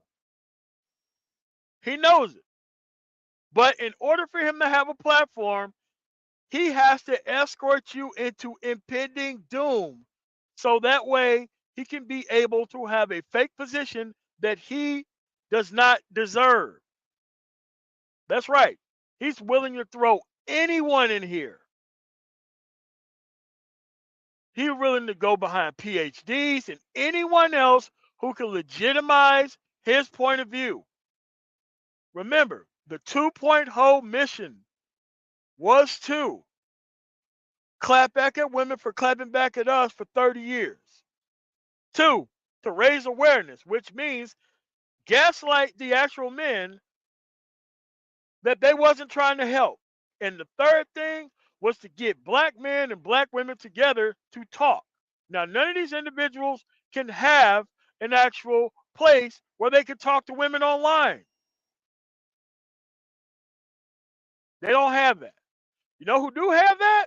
Fresh and Fit has that. Fresh and Fit has a platform where they put men and women together and they talk about something that they should already know. Fresh and Fit has actually completed BGS's mission for him. And guess what? That didn't give them more control over the women. The only thing they gave the women is raise the awareness of what they can get away with. That's what these men have done. They've raised the awareness so that way the women know exactly what they can get away with at this point. And look, there ain't no victims at this point. There are willing participants. Yes, they needed to sell out the manosphere so that way they could fill this place full of simps and then try to give them bad information via dating coaches and all this other stuff to get with women that's going to be able to cause them the exact same problem that they claim that they don't want to deal with.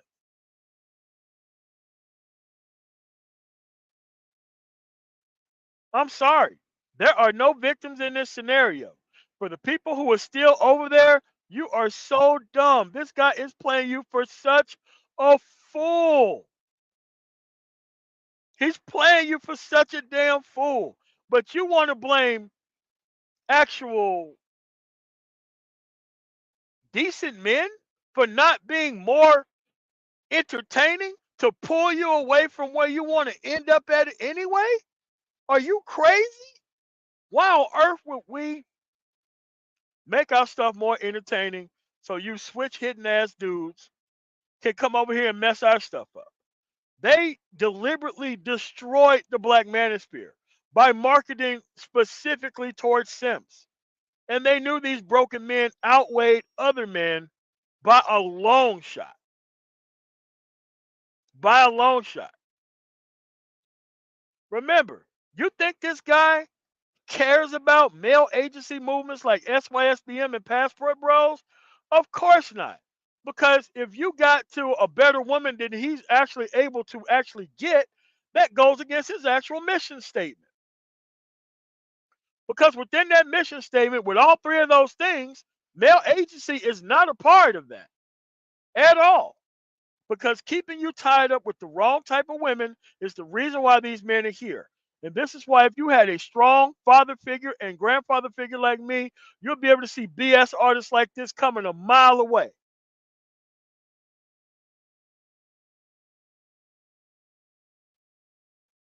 So look, impose economic sanctions. Go get your stuff together and move on.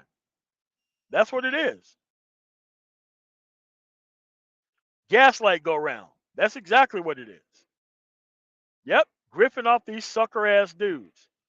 Hey man, look, it's not my fault that you open your heart up to the wrong person, but at the end of the day, you have to ask yourself, what is the end goal of this? How do you get there? What is success? Because here's the thing. Edward Anderson ain't that success. BGS ain't that success. AB Media ain't that success. Who are the other failed children of BGS? None of these people are at the success point.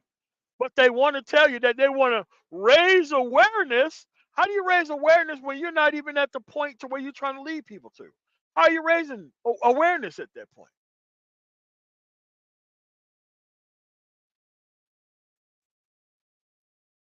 I keep telling you, man, look, these people were hell bent on destroying this place. It's black men who shut down the black manosphere. It wasn't white women. It wasn't the government. It was black men who decided to market towards simps to shut down the black manosphere. That's what they did. And this is why the women have to run the red pill from now on. I think I've made my case. I am going to drop a link for any BGS flunky to come up here and actually explain themselves about how come they wasted so much of their time with this issue. And let's see who comes up. See that? I dropped the link, bruh. I dropped the link for you to come up or anybody else who want to come up off of what we discussed today. Now, when you hear BGS talking about the gynocracy, think back to this actual live stream. He is gaslighting you with the thought of a gynocracy when this guy is actually a double agent for the gynocracy itself. What this guy is doing is he's trying to act like he's your savior by feeding you to the exact same circumstances that you should leave alone. This isn't that hard, folks.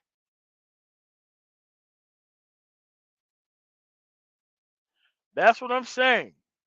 And this is to make sure that when you're over there for a specific purpose of being stupid. And nobody is to hear anything from your face about your dating and your relationship issues. You want to know why? You took your ass over there and you did that stuff on your own. Nobody asked you to go over there and do that.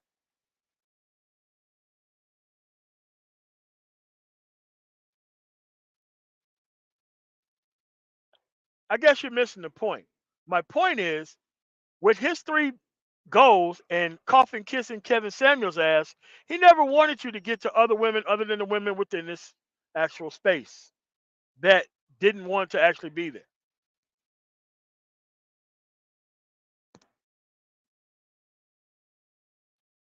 How can he warn men about certain women when he's actually dependent on men dealing with these type of women so he can have a platform?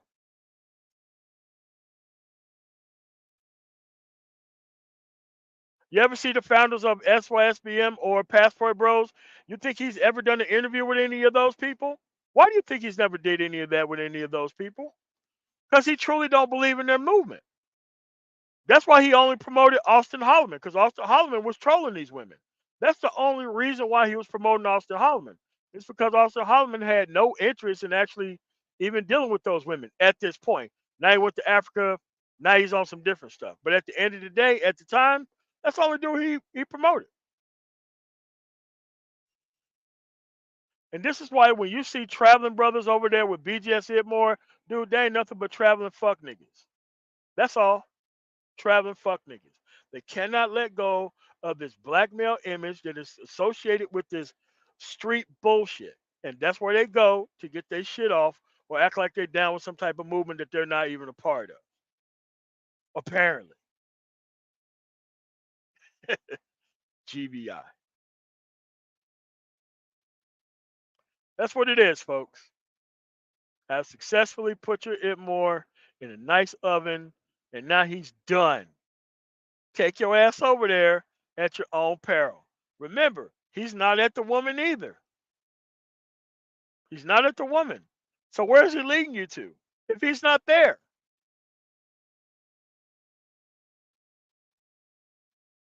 It doesn't make any sense. I'm sorry. So with that said, hey man, look, can't say I didn't give you a chance to speak. Look, you want to cover your ears? You want to go over there to the lying it more? Take your ass over there. Complex going out, man. Complex, you muted.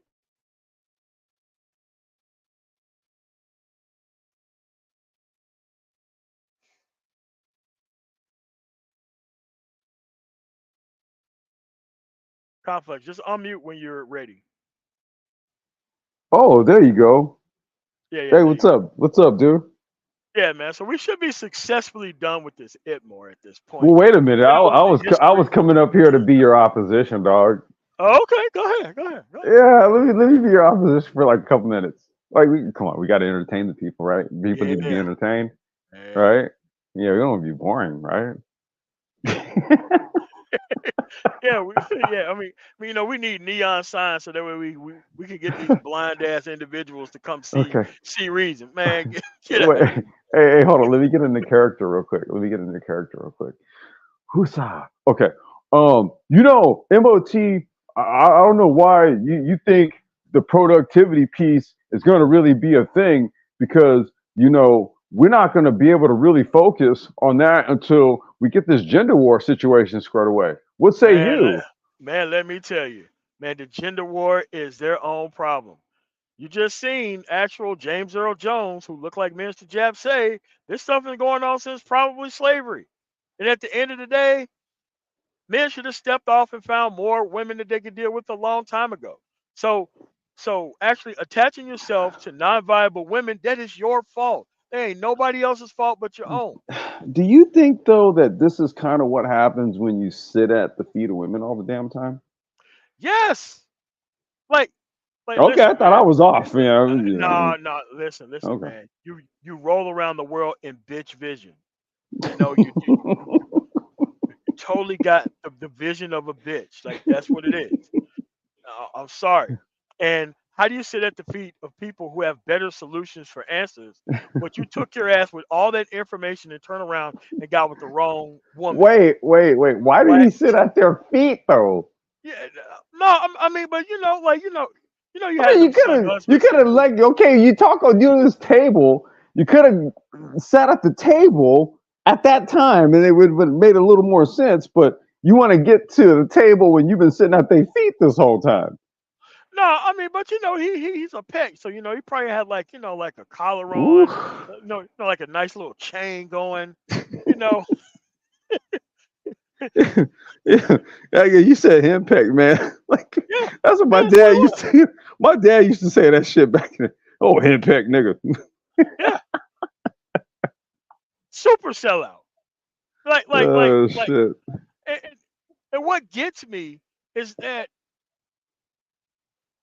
they listen to these dudes so that way they can somehow become Super Smash Brother, and not understand that they're not even at the woman that they're trying to get you to. They're not the woman either. So like everybody is on this like ant style death march until people drop. Like it doesn't make any sense. I mean, dude, well, you said, was it BJ's Griffmore or something? Yeah, yeah, I yeah. mean, that We just was hilarious. I've always kind of felt like if you didn't actually like have like a hard, solid product or something, or you didn't actually kind of do something that demonstrates what you speak of, I just kind of looked at you as largely a grift, unless you're just a commentator type of person, and that's what you do. You kind of do commentating, and you make content and all that. And I guess you could do that and make your money, sure, but I don't like false flagging, man. I'm just not a fan of that.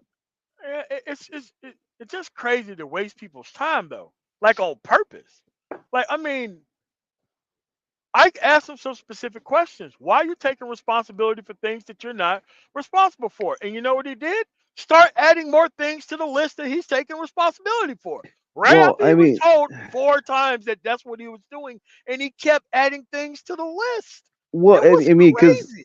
because I really do think, and I've been kind of like looking into this whole sort of phenomenon. They call it what do they call it? It's called main character syndrome. Main character syndrome. Okay. And they're saying that this is sort of like a psychological effect of social media, right? Whereas people, if they gain some sort of following, some sort of subscribership or something like that, they really do kind of they start to view what they do in sort of like a worldly context, because they have so many people listening to what they're saying from various places, right?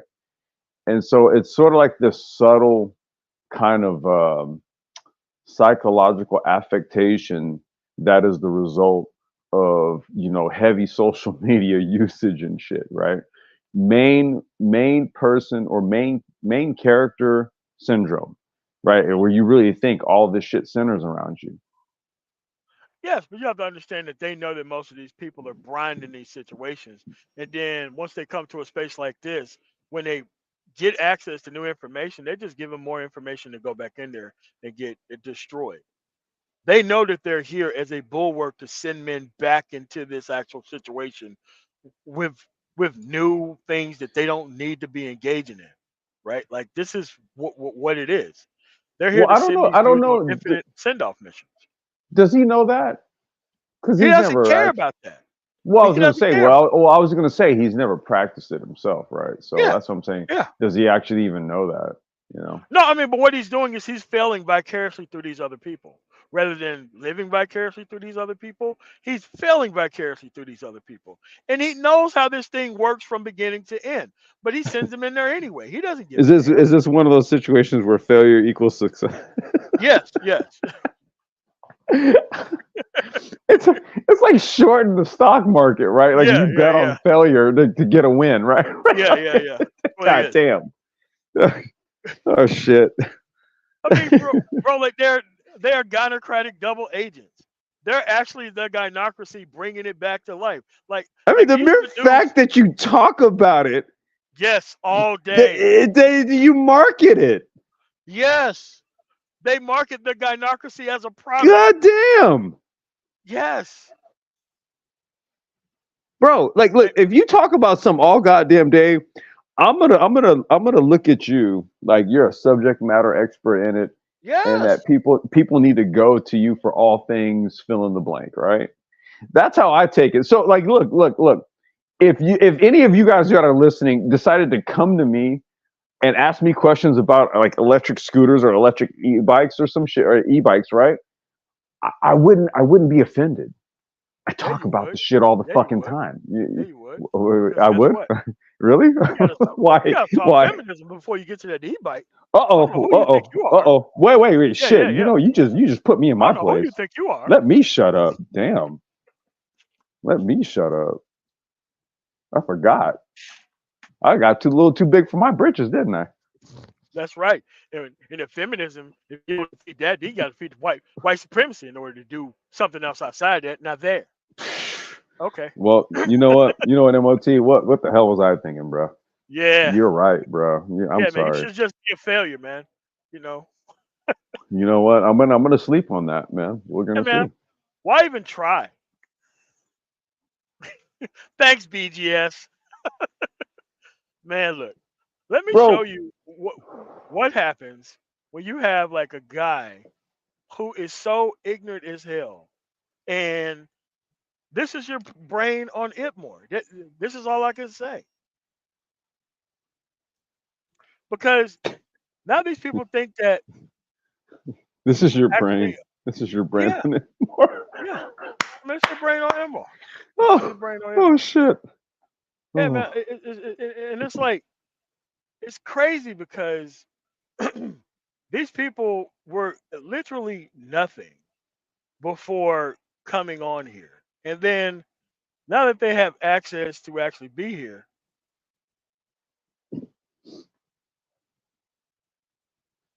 all right. Well, this right here is a barrel. What happened? Hold on a second. Okay. Again, this is your brain on it more.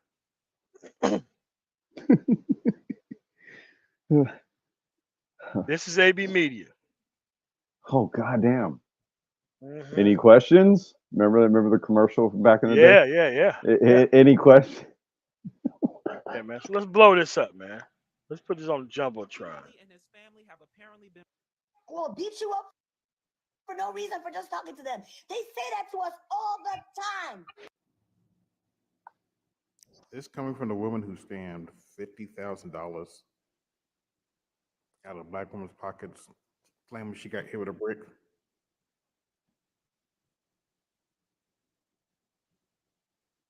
This coming from a notorious scammer.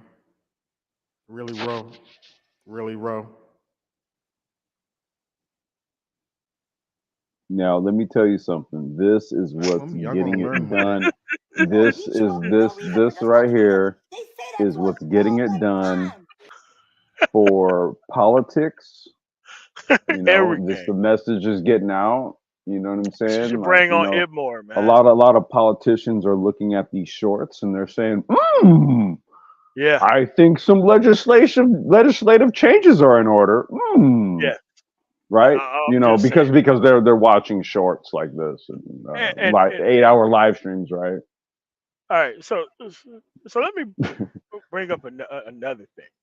Just because BGS Ibmore compromised you with attention and dumbass helmets, that doesn't mean your channel's growing. That don't. That only means that you're now part of the BGS network. That's all it is. He's bringing the same like somebody else said. It's a human trafficking operation, man. He bring helmets Yeah. over from one stream to another, to another, to another. You know, he compromised these idiots with attention when nobody should be paying attention to these damn idiots in the first place. Like, oh, my channel growing. You Like, know, come on, man. I think we should call it a YouTube account trafficking Yeah, operation. yeah, yeah. I mean, because deeply what they want is to cancel their cable subscription and have a direct feed of yeah, yeah. He does that. He does that. He does. Yep. What did it say?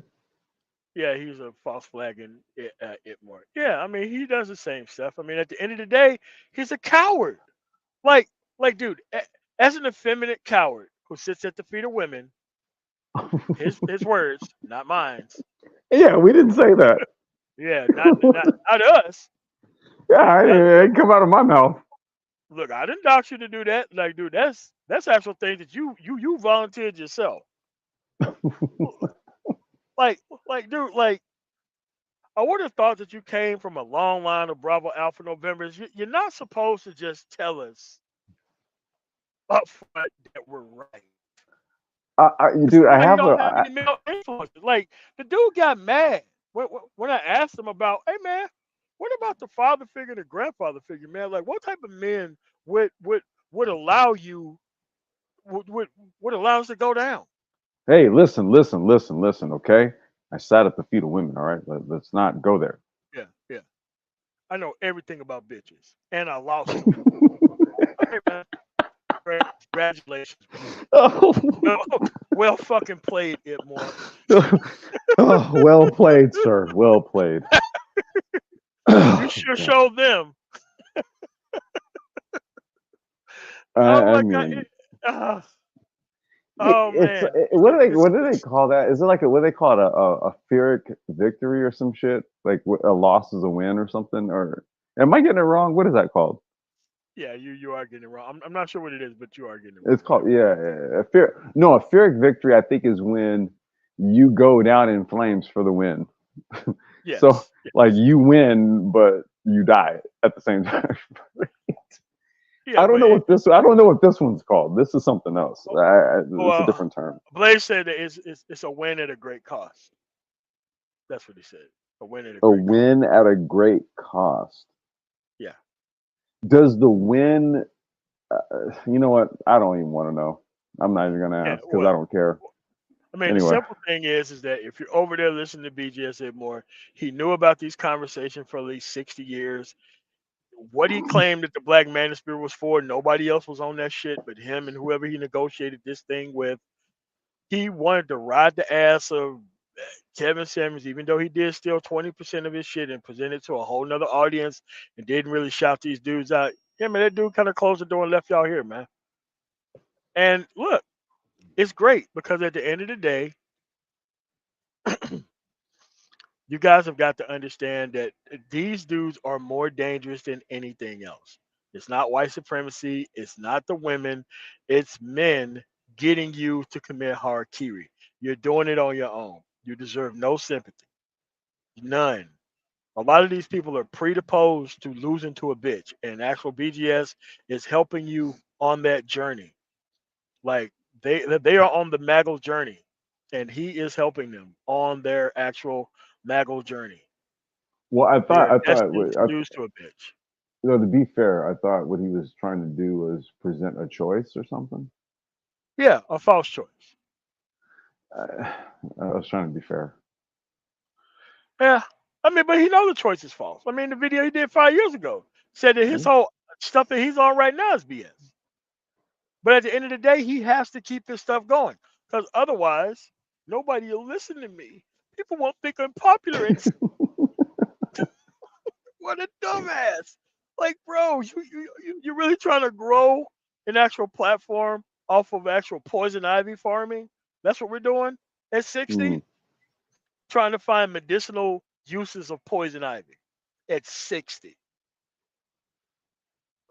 Yeah. You just may as well just mess with cannabis. Delphi said Edward just seems very angry. You said seems. You say. I mean, I would be angry too. I mean, in his situation, I would be probably angry too. He followed BGS over a cliff. He got an audience that he can't serve. Now he's on this plate spinning ordeal where he has to keep pretending like he's fucking going somewhere. And more people are watching him crashing and burning, but he think people fuck with him when they don't fuck with him, and it really fucks with him having to keep doing this content. Yeah, it's fucking stupid. But at the end of the day, only thing he had to do was be productive. Didn't want to do that. Didn't want to go out the career field. Only wanted to blame women for shit. And meanwhile, the women are just sailing past him, and they're still there with the same complaints. Well, isn't that the danger of kind of falling into this whole? Ow, fuck. Sorry, dude. Um, I think I told you, dude. I bailed on a scooter 2 weeks ago, man. I sprained Yeah, my yeah, yeah, wrist. yeah, yeah. You sent me a picture Yeah, of your hand. yeah, dude.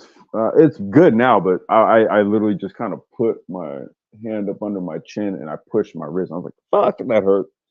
Um, you know, I would have to say, man, um, there's, like I said, man, a few years ago, man, especially when we started the brain shows, there was an arc to this whole women conversation thing. There's an arc to it. At a certain point, you really weren't going to be able to kind of extend it forward, No, no, you wasn't. right? Yeah, there was at a certain point, dude. It's just going to hit. It's just like doing any sort of analysis on like an industry, right? And you're trying to look at growth. You're going to chart growth over, say, like the next year, and then 2 years, and then you're going to go to 5, and then go to 7 and 10, right? Um, and sometimes what'll happen is that you get to that 5-year period and you see, okay, well, what we're doing now really is not going to be able to extend past. We're going to have to No, come. We're not going at to have to all. come with something, right? That's going to be what we do as far as our core componentry or whatever it is, but it's going to have to fit that new time cycle. I mean, Okay, but like so that shit ran its course, bro. It's like but it's a it's kind of constantly changing narrative. Because no matter what, the news cycle is going to present them a new reason to keep this bullshit going. It's an but I'm ever saying changing narrative. It's but never I'm going to be saying over. I'm saying, and a lot of it is driven by this the only way I can look at it is sort of like a news feed, but it works in a social media context as Yes. opposed to the traditional news feed. So usually during the weekend, Sunday, Monday, something crazy happens, and all of a sudden everybody's going to be making videos on it for the next week, 2 weeks, or what Yeah, have you. pretty And then much. they'll run it up on the algorithm, and then there'll be some new shit to drop. So I think this past week it was Joe Smith and his porn star, his ex porn star wife or some shit, Yep, right? yep. And So before now that, it was Jada that's, Pinkett Smith, and then before who that it who was that. who's booked in sale, and then we're on some Jessica Lynn Pope and some shit, and it's kind of Yeah, like it just and it's keeps going and just, going and it going. keeps going and going and going and going, and we're just gonna, you know what I mean? And it's just like, dude, you're just running in a circle. You're like a little mouse in that Yes, little or a high hamster in a reverse. hamster wheel. Like, dude, the only High thing high reverse, right? reverse, the only thing high reverse does is make you buy new drive tires. It doesn't get you out of there. The only thing it does is make you buy new drive tires. That's the only thing it does. It doesn't help you at all. It gives you a lot of hope, but the only thing you're doing is digging yourself deeper and deeper and deeper. It is literally called the tow truck's best friend, high reverse.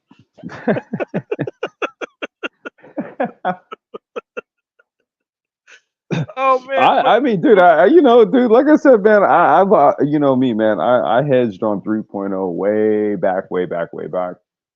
And the only thing we've seen is gains on that side of things, right? yes. And the only thing, for people listening, you'll hear, well, Oh no, I mean, 3.0. no, I mean like the Queenmaker is. I mean, she's up. She's up. I mean, And that's amazing. she already Uh, came into her actual role as the actual, you know, the apex predator of the Bravo Alpha November. She kind of stepped into that role. She's a little bit more accessible, and she will apparently argue with anybody and lose. yeah, Like Cynthia G didn't give him that. Yeah. yeah. Well, I just, I'm just kind of amazed at all of that, right? Like that's the level of engagement that people want to participate in, right? When it comes, especially if you get onto, say, like some sort of platform, and let's just say there's a lot of people listening, right? So you Yeah. want to be known. This is what you want to be known for, right? like, like Psycho You want to Candy, be bro. Listen, known man. for These trying to people are convince. never getting Oh my off of this God. relationship shit. They're never Oh going yeah, to. yeah. Like, like, like, Like, bro, we thought they was gonna be off this relationship shit in 2018 and 2019. Same people. They got to keep pumping this shit forever, man. They But know. no, somebody had to have a pandemic. You Yeah, know what I'm saying? yeah. But Hey, no. man, look, I am proud of these dudes for really showing. Like, I'm telling you right now, I'm only in the manosphere to build my confirmation bias. I now can pretty much tell when I meet a person how serious they are and how serious they are not. I would never have gained that eye without being within this space. Let me tell you, economic sanctions do work. They do. But you got to know how to get the best out of people and then don't use that power. Yeah, just know what the process is. At the end of the day, these dudes gonna be still pushing this relationship shit forever. It doesn't matter if they get put on TV, they get embarrassed the shit out of. Somebody's gonna think that they won. Look, you Somebody literally look, is. you get you. What do they call it? It's like a fifth. In social media, I would call it like 5 minutes of fame. It's not even 15 minutes anymore because there's just so much shit cramming your goddamn algorithm on a daily that you can't actually afford 15 minutes of fame to one person. I mean, So but they it's don't like even if understand that. you did make it on TV, it's just like you there, you said your piece, you're out of here. People forgot about it tomorrow. And here's the thing: they could demonetize and take that shit away. That shit's not guaranteed. It's Oh, okay, not. and then there's that part, right? Yeah. Right. Well, once that one chick was on the Fox Soul channel, and then now she's out the frame, right? Completely Get out of here. monetized. Yeah, you're out of here, and there's no Fox Soul, and we're on some GoFundMe shit. You see how that works? Like, bro, this position is artificial. It can be taken. It is given It's because you logged in, and it can be taken away from you at any time.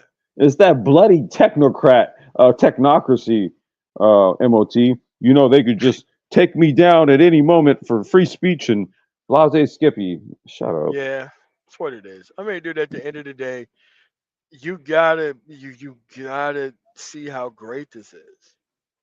You gotta see how, dude, this is the best experiment ever. Like it's so much can be taught from this failure of men that is here. You don't have to ask anymore what these people are doing. You know You now. have to have. See, here's the thing, man. You got to move in silence. Number one, and number two, you have to have a keen sense of observation to do what you're talking about. Nah, these people ain't got No. Am I overcomplicating it, dude? Yeah, you are. I am. Okay. All right. Man, All too right. much hope, man. What's going on, man?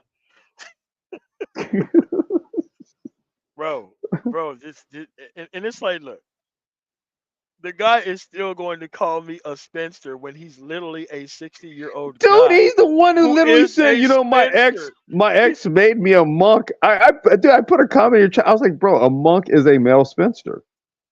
Yes. That's what. Am I lying? Everyone in the chat, you put. If I'm lying, put 420. 'Cause I'm about to smoke. Yeah. Put 420 if I'm lying. A monk is a male spinster. Like Yes. who are we? Like Literally, projection much? a sexless man who's trying to steer you into bad relationships. Like what? What is does who's this? the Who real does spinster this? here? Who's the real What's going on, spinster? 140? What's going on, man? Yo, What's up? What's up, y'all? What's up? what up, Bo? I'm going on complex MOT. Hold on for one moment. All right. All right, man. And he was Sorry. 100% right about you and your live stream where you did with the actual the red pill gave like an open invitation to all these people who would never have a voice in society to all of a sudden have one. Most deaf. Yeah. Yeah. But sorry, I was chewing on something. I didn't want to speak while I was chewing, but Yeah. in response to what I think Complex was mentioning, the young lady who had her channel demonetized, and at one point in time she was in Fox Soul, and she had the monetization running and had all these donations running. Now you see the fall of her of her channel, right?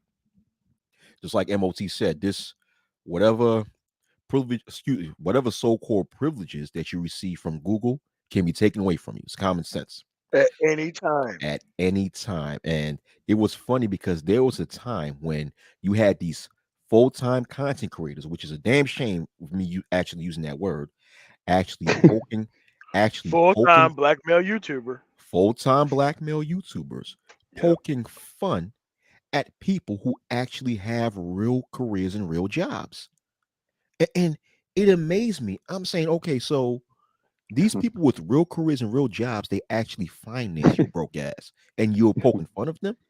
Yeah, yeah, yeah. Oh, Whack Yo, there was that live stream, the Manosphere 2.0 versus 3.0 live stream where Obsidian was like, Complex, you punch a clock. And I was like, okay, but you had to ask your people for money to pay your fucking light bill. Exactly, and his internet bill. Remember, and his Okay, internet that bill. one, that too. So who the fuck are you talking about? Yeah, yeah, punch a fucking clock, dude. Of But course. I ain't got to ask people for money on YouTube either. See Isn't how it that better? works? Isn't it better to punch a clock than to go online panhandling? Yeah, Well, but don't talk shit about somebody who makes a good amount of money doing what he does, but doing so by punching a clock in addition to his own business, right? See, so I do double duty, I was just right? about to say that, Complex. Yeah, I do double duty, dude. I work and then I do the micromobility shit. That's a whole side company. Well, not a side. It's the main thing. I work because I need funding, right? and I'm not the one begging motherfuckers on YouTube and shit to send a cash app or a super chat so I can get my shit off. That was him. And he was, kind of talking shit to me. I'm looking at him like, well, you're the one begging your people because you got to pay your fucking bills. I'm gonna say it again. These people have utter contempt for people who work for a living. Utter contempt. Exactly. Utter I contempt. got a whole kid to take care of and shit, dude. Like this ain't about YouTube, bro. This is real life over here. I mean, the fact that you have some people who utilize this as a career instead of a hobby is amazing to me. This is a hobby on one of my hobbies. This will never ever be a career for me. Never was, never will be. Man, look, I'm not trying to do this shit, this shit full time. I mean, look, Right. if you have the ability to do it, great. You know what I'm saying? Like some people, like I did media stuff back in the day, music, and I did some film stuff, right? So I've dabbled in the media arts and all that kind of stuff. If you got it like that, cool, right? But there's a difference between people who have like a natural knack for the shit. I'm sub to a bunch of people that do amazing content because they have a knack for it, and they specialize in what they talk about. And then there's the people who just want to run a grift because it's something that you can do online to make money. There is a difference. Yep. That's what it is. The liar's paradox. Hmm. It's a real thing. Hmm. The liar's paradox. Elaborate. The liar's paradox is an argument that arrives at a contradiction by reasoning. Pretty much, he's a walking contradiction because nothing that he says is true at all. And every time you catch him, he'll just go lie about something else and lie about something else, and then the lies just stack up to where you're like, "Where? How did we get here?" Then you gotta go through that trail of lies to kind of Yes, figure out. and then he'll claim that, "Oh, I never said that I never said Nick that. Fuentes and Pearly Things were supposed to actually give us something in 5 years." I'm like, "Well, we got the clip. I never said Well, that." dude, you What? super chatted the question and he answered it. Yes, he So did. I super chatted the question, and the question yeah, was on the that screen. happened. That happened. It's on the screen, bruh. Okay, that's what I mean. It's just like, dude, what do you want me? What do you want us to do? Speaking You of said lies, it. speaking of What's that? lies. What's that? Oh, No, I was saying, speaking of lies, right? Let me give mm-hmm. you something. Someone, a certain disaster teacher, stated that the first ever red pillars were the pickup artists. When I heard that, I said, "What? What the hell? No, that's totally wrong." The Restructure the first, argument around him. That's what it is. Yeah. right, right. The first ever red pills that you can say are what we consider the conspiracy theorists, really, or the real pro blacks, not the fake ones like you see I mean, online. if you were, if you were to take the literal definition, right? Like, and I hate this pill shit. I really do, man, because it's just like, They've subverted it and destroyed it, and they tried to yeah, make a full-time what, job out of it. what That's it what is, that's what I'm Exactly. saying. It's a meme, right? It's a meme, and memes have value, right? So, perfect example is what that the Dogecoin? Ow, fuck my wrist. The Dogecoin, right? So it got its value from the Shiba Inu, Shiba, whatever, right? And so it got value out of it being a social meme, right? You see, so in this digital space, man, people run with memes. They They live will their whole run life with, through memes. They live yeah, their whole life. they'll run with that shit. You got people that say, "I'm a passport, bro." Like, dude, that's a new creation. That was created what in the last like 3 years, maybe 3-4 years. Hmm. That term, right? So look at how humans readily identify with concepts, what they call concepts, social concepts that are created through social media. That's what a meme is. Mm-hmm. If anybody ever wanted to know what a meme is, like the definition, that's what that is. Like something that was created through social media, and then as a result, you identify and then embody that philosophy. It's literally like the most rudimentary form of transhumanism, where a digital interface actually influences you in terms of your own sort of physiological and psychological changes that you choose to make. It came through a digital device. It wasn't through the actual natural environment. It wasn't through nature, let's just say, right? Or a change of environment. You move from LA and then you go to Chicago or Boston, where you went from a sunny environment to a cold, snowy one during winter months, and then your body physiologically and then psychologically you change, right? That's how it would work with nature. But in the digital sense, it's memes that do this, And and you can see how readily people are quick to associate themselves with memes and ideologies and philosophies that are generated through a digital medium. and complex. Let me add on to what you just said, You got to go ahead. which is very good, very true. I love what you just said. Very good. But as a result of what you just said, Hmm. you have generation. Well, I won't say generations, but you have a certain demographic of people who rarely go through any life experiences and learn how to think for themselves. This that's But the not outcome. these dudes. But not Yeah. these dudes. Well, to that, right? One of the things, and this is maybe like a gift and a curse, right? Because I would say we actually use this medium in the form of the brain trust for the positive side of what the effect is supposed to come from. And what that is supposed to do is accelerated learning,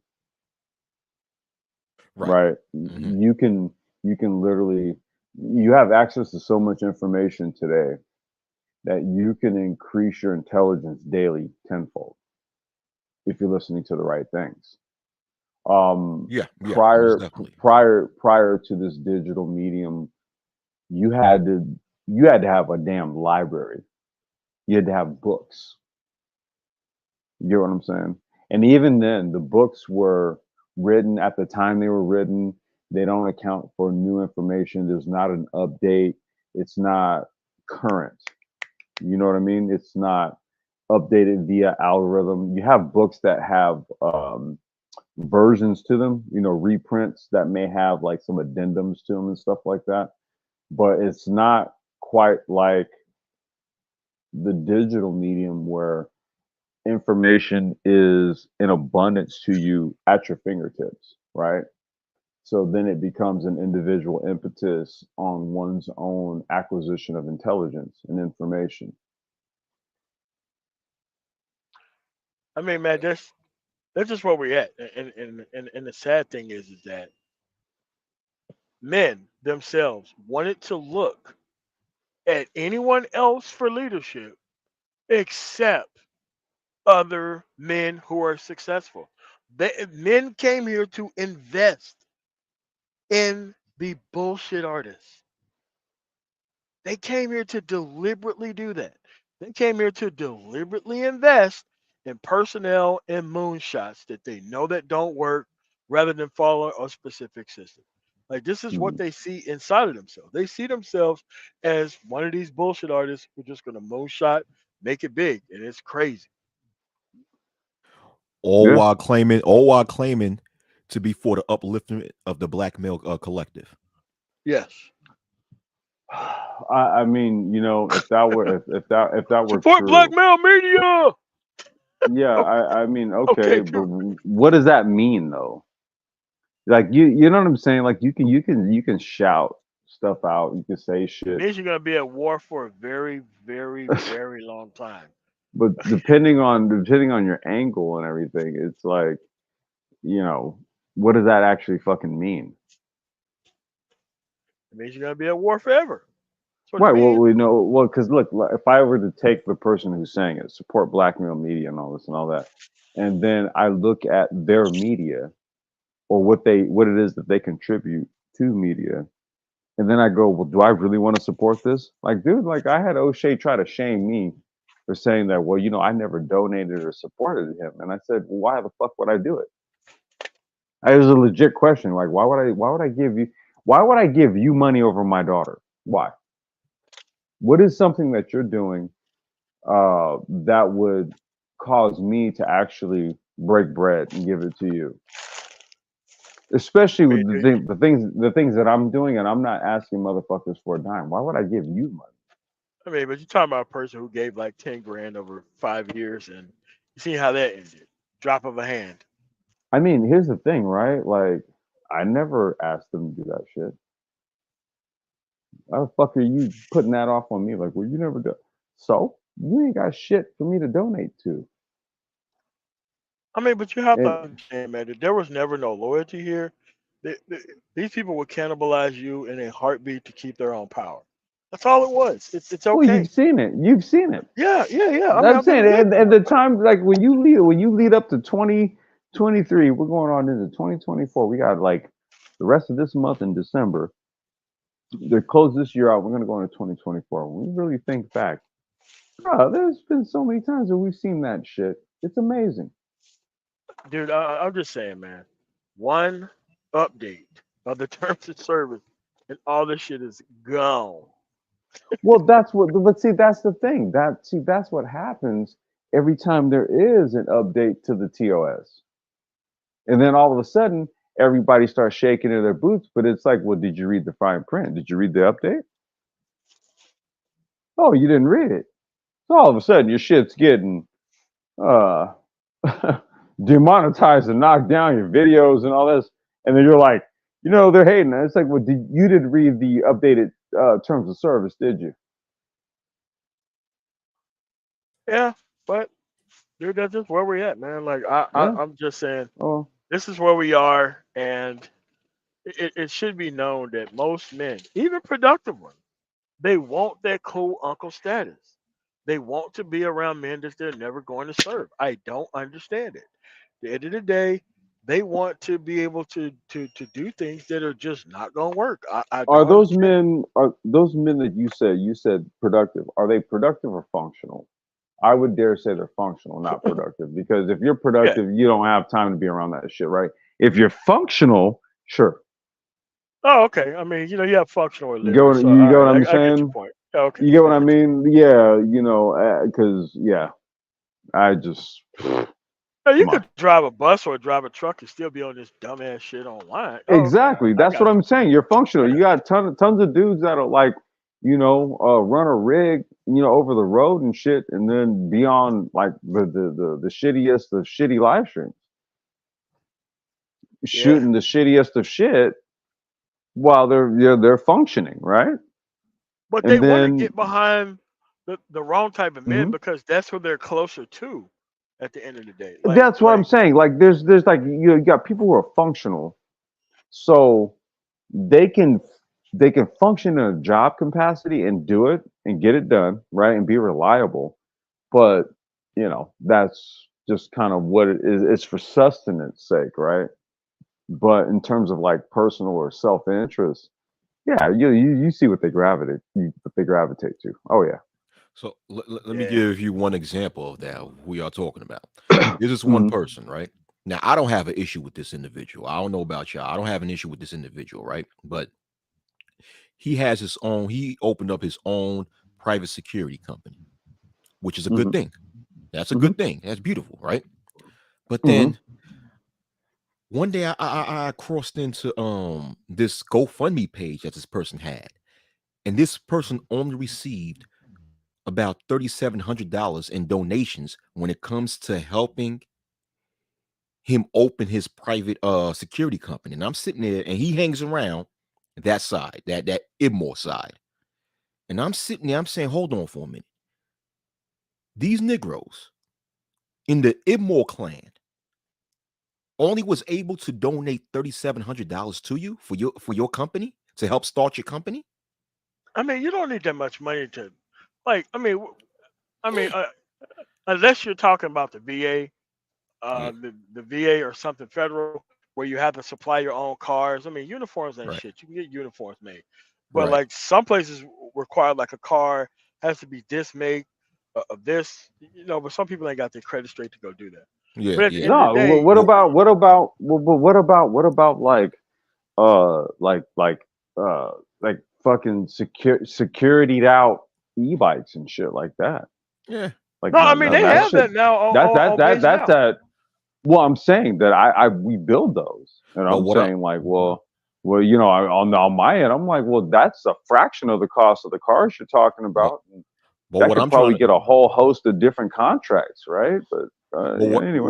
what I'm trying to say ultimately, right? Sorry to be a little Hmm. long-winded, was that this No, same you got it. individual that Go I'm ahead. talking about, it's like I can't believe that he's still hanging around these sorry motherfuckers.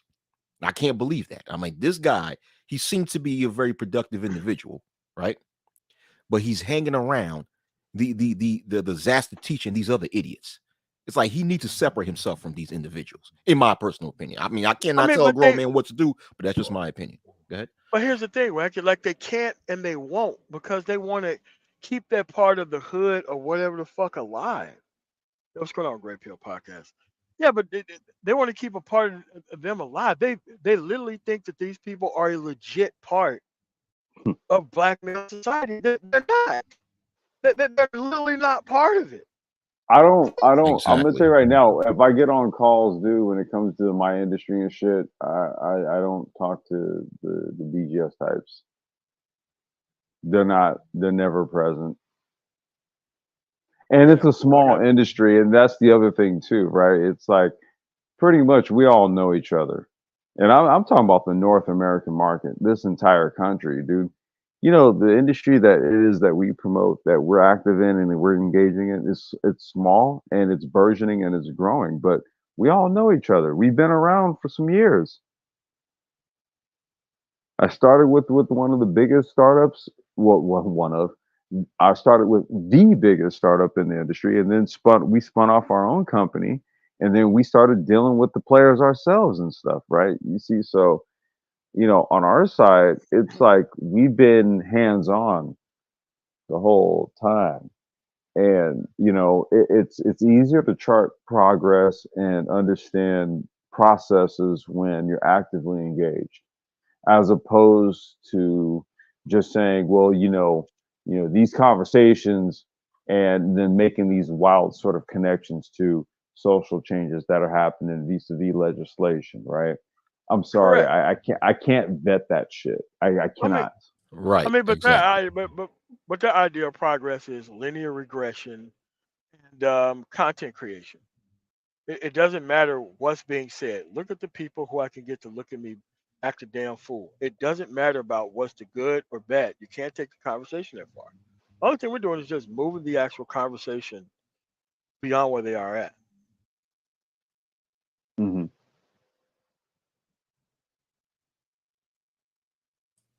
But Ice Cream Cake. He asked, I wonder if Complex Design ever worked with AM1. Um, it's two different industries. well, no, the thing is that AM1's not too far from me, and we did discuss doing some media stuff. So I'll have to hit him up and circle back. Maybe Q1 next year, we'll get something together. But he and I have talked about it. Yeah, doing like some media stuff, and maybe doing like a lookbook, and it's all like graphic and media stuff. So yeah, I did talk to him about it a while back. So we'll put it together. Yeah. Yeah, man. Well, I gotta get out of here and get back on the road, man. So you got Okay. anything else before you get up out of here? Where I can go to No, no, Heaux? no. That's it. I came to troll a little bit. All right. All right. This is so underneath my name is one of the greatest math equations, right? Of Yeah. this space, Wait, let me see. Let me see. I can't. Let me see. Black Master 1 plus. Yes. I Yes. love it. Yes. So true. But thank you, man, Tamar, for inviting me in this panel. And Complex Design, always great to speak to you. Of course, You already MOT is know. always great to speak to you. And shout outs to the panel. Y'all have a good night. Be blessed. All right. All right, Or All cool. right. stay Peace, blessed. bro. Peace. All right. Oh, you have a good one. MOT. Hey, I'm out, man. I'll check in with you All right, later on. cool. All right. All right. All right, man. So now everybody knows and sees. This relationship argument has been going on since 1968. Online. 1968. There is no reason for people in 2023 and beyond to become full-time YouTubers off of the relationship argument. At the end of the day, this stuff has been going on since 1968. No end in sight. The red pill does not get you to women. It gets you to hang out with men complaining about women. Don't get you to women. Because that's not his job. The Bravo Alpha Novembers came in here to destroy the actual space so that way they can be on top with the entertainment piece. I cannot tell you that anymore. At the end of the day, we're going to have to be able to move the conversation beyond this. There's a couple more other things that Lying Itmore has actually lied about that I actually have to cover. Because, it's kind of like I feel like a dog. I have to follow around this dog with a pooper scooper. Yeah, sounds kind of crazy. But you have to do that at the same time. These people, they don't want progress. They don't want change. The only thing that they wanted was acceptance and to keep people at the bottom. So with that said, 65 people in here. Make sure you like the video on the way out for the algo. Make sure you comment on your best part of the live stream and the actual live stream itself. As soon as I wake up in the morning, I'm going to put all of those links to the videos so that way you can be able to watch these videos on your own, especially the James Earl Jones uh, interview where they had kept having to restart the interview over and over again. You need to see the unedited version because there's a lot of things in the complete version that is not actually said overall. So, with that said, I want to thank you guys for coming through. I'm the man tomorrow, the president of the Black Manosphere, and I'm proud to have said that I did not have to sell out anyone to get and have my position. Thank you so much. You guys have a really nice day. Peace.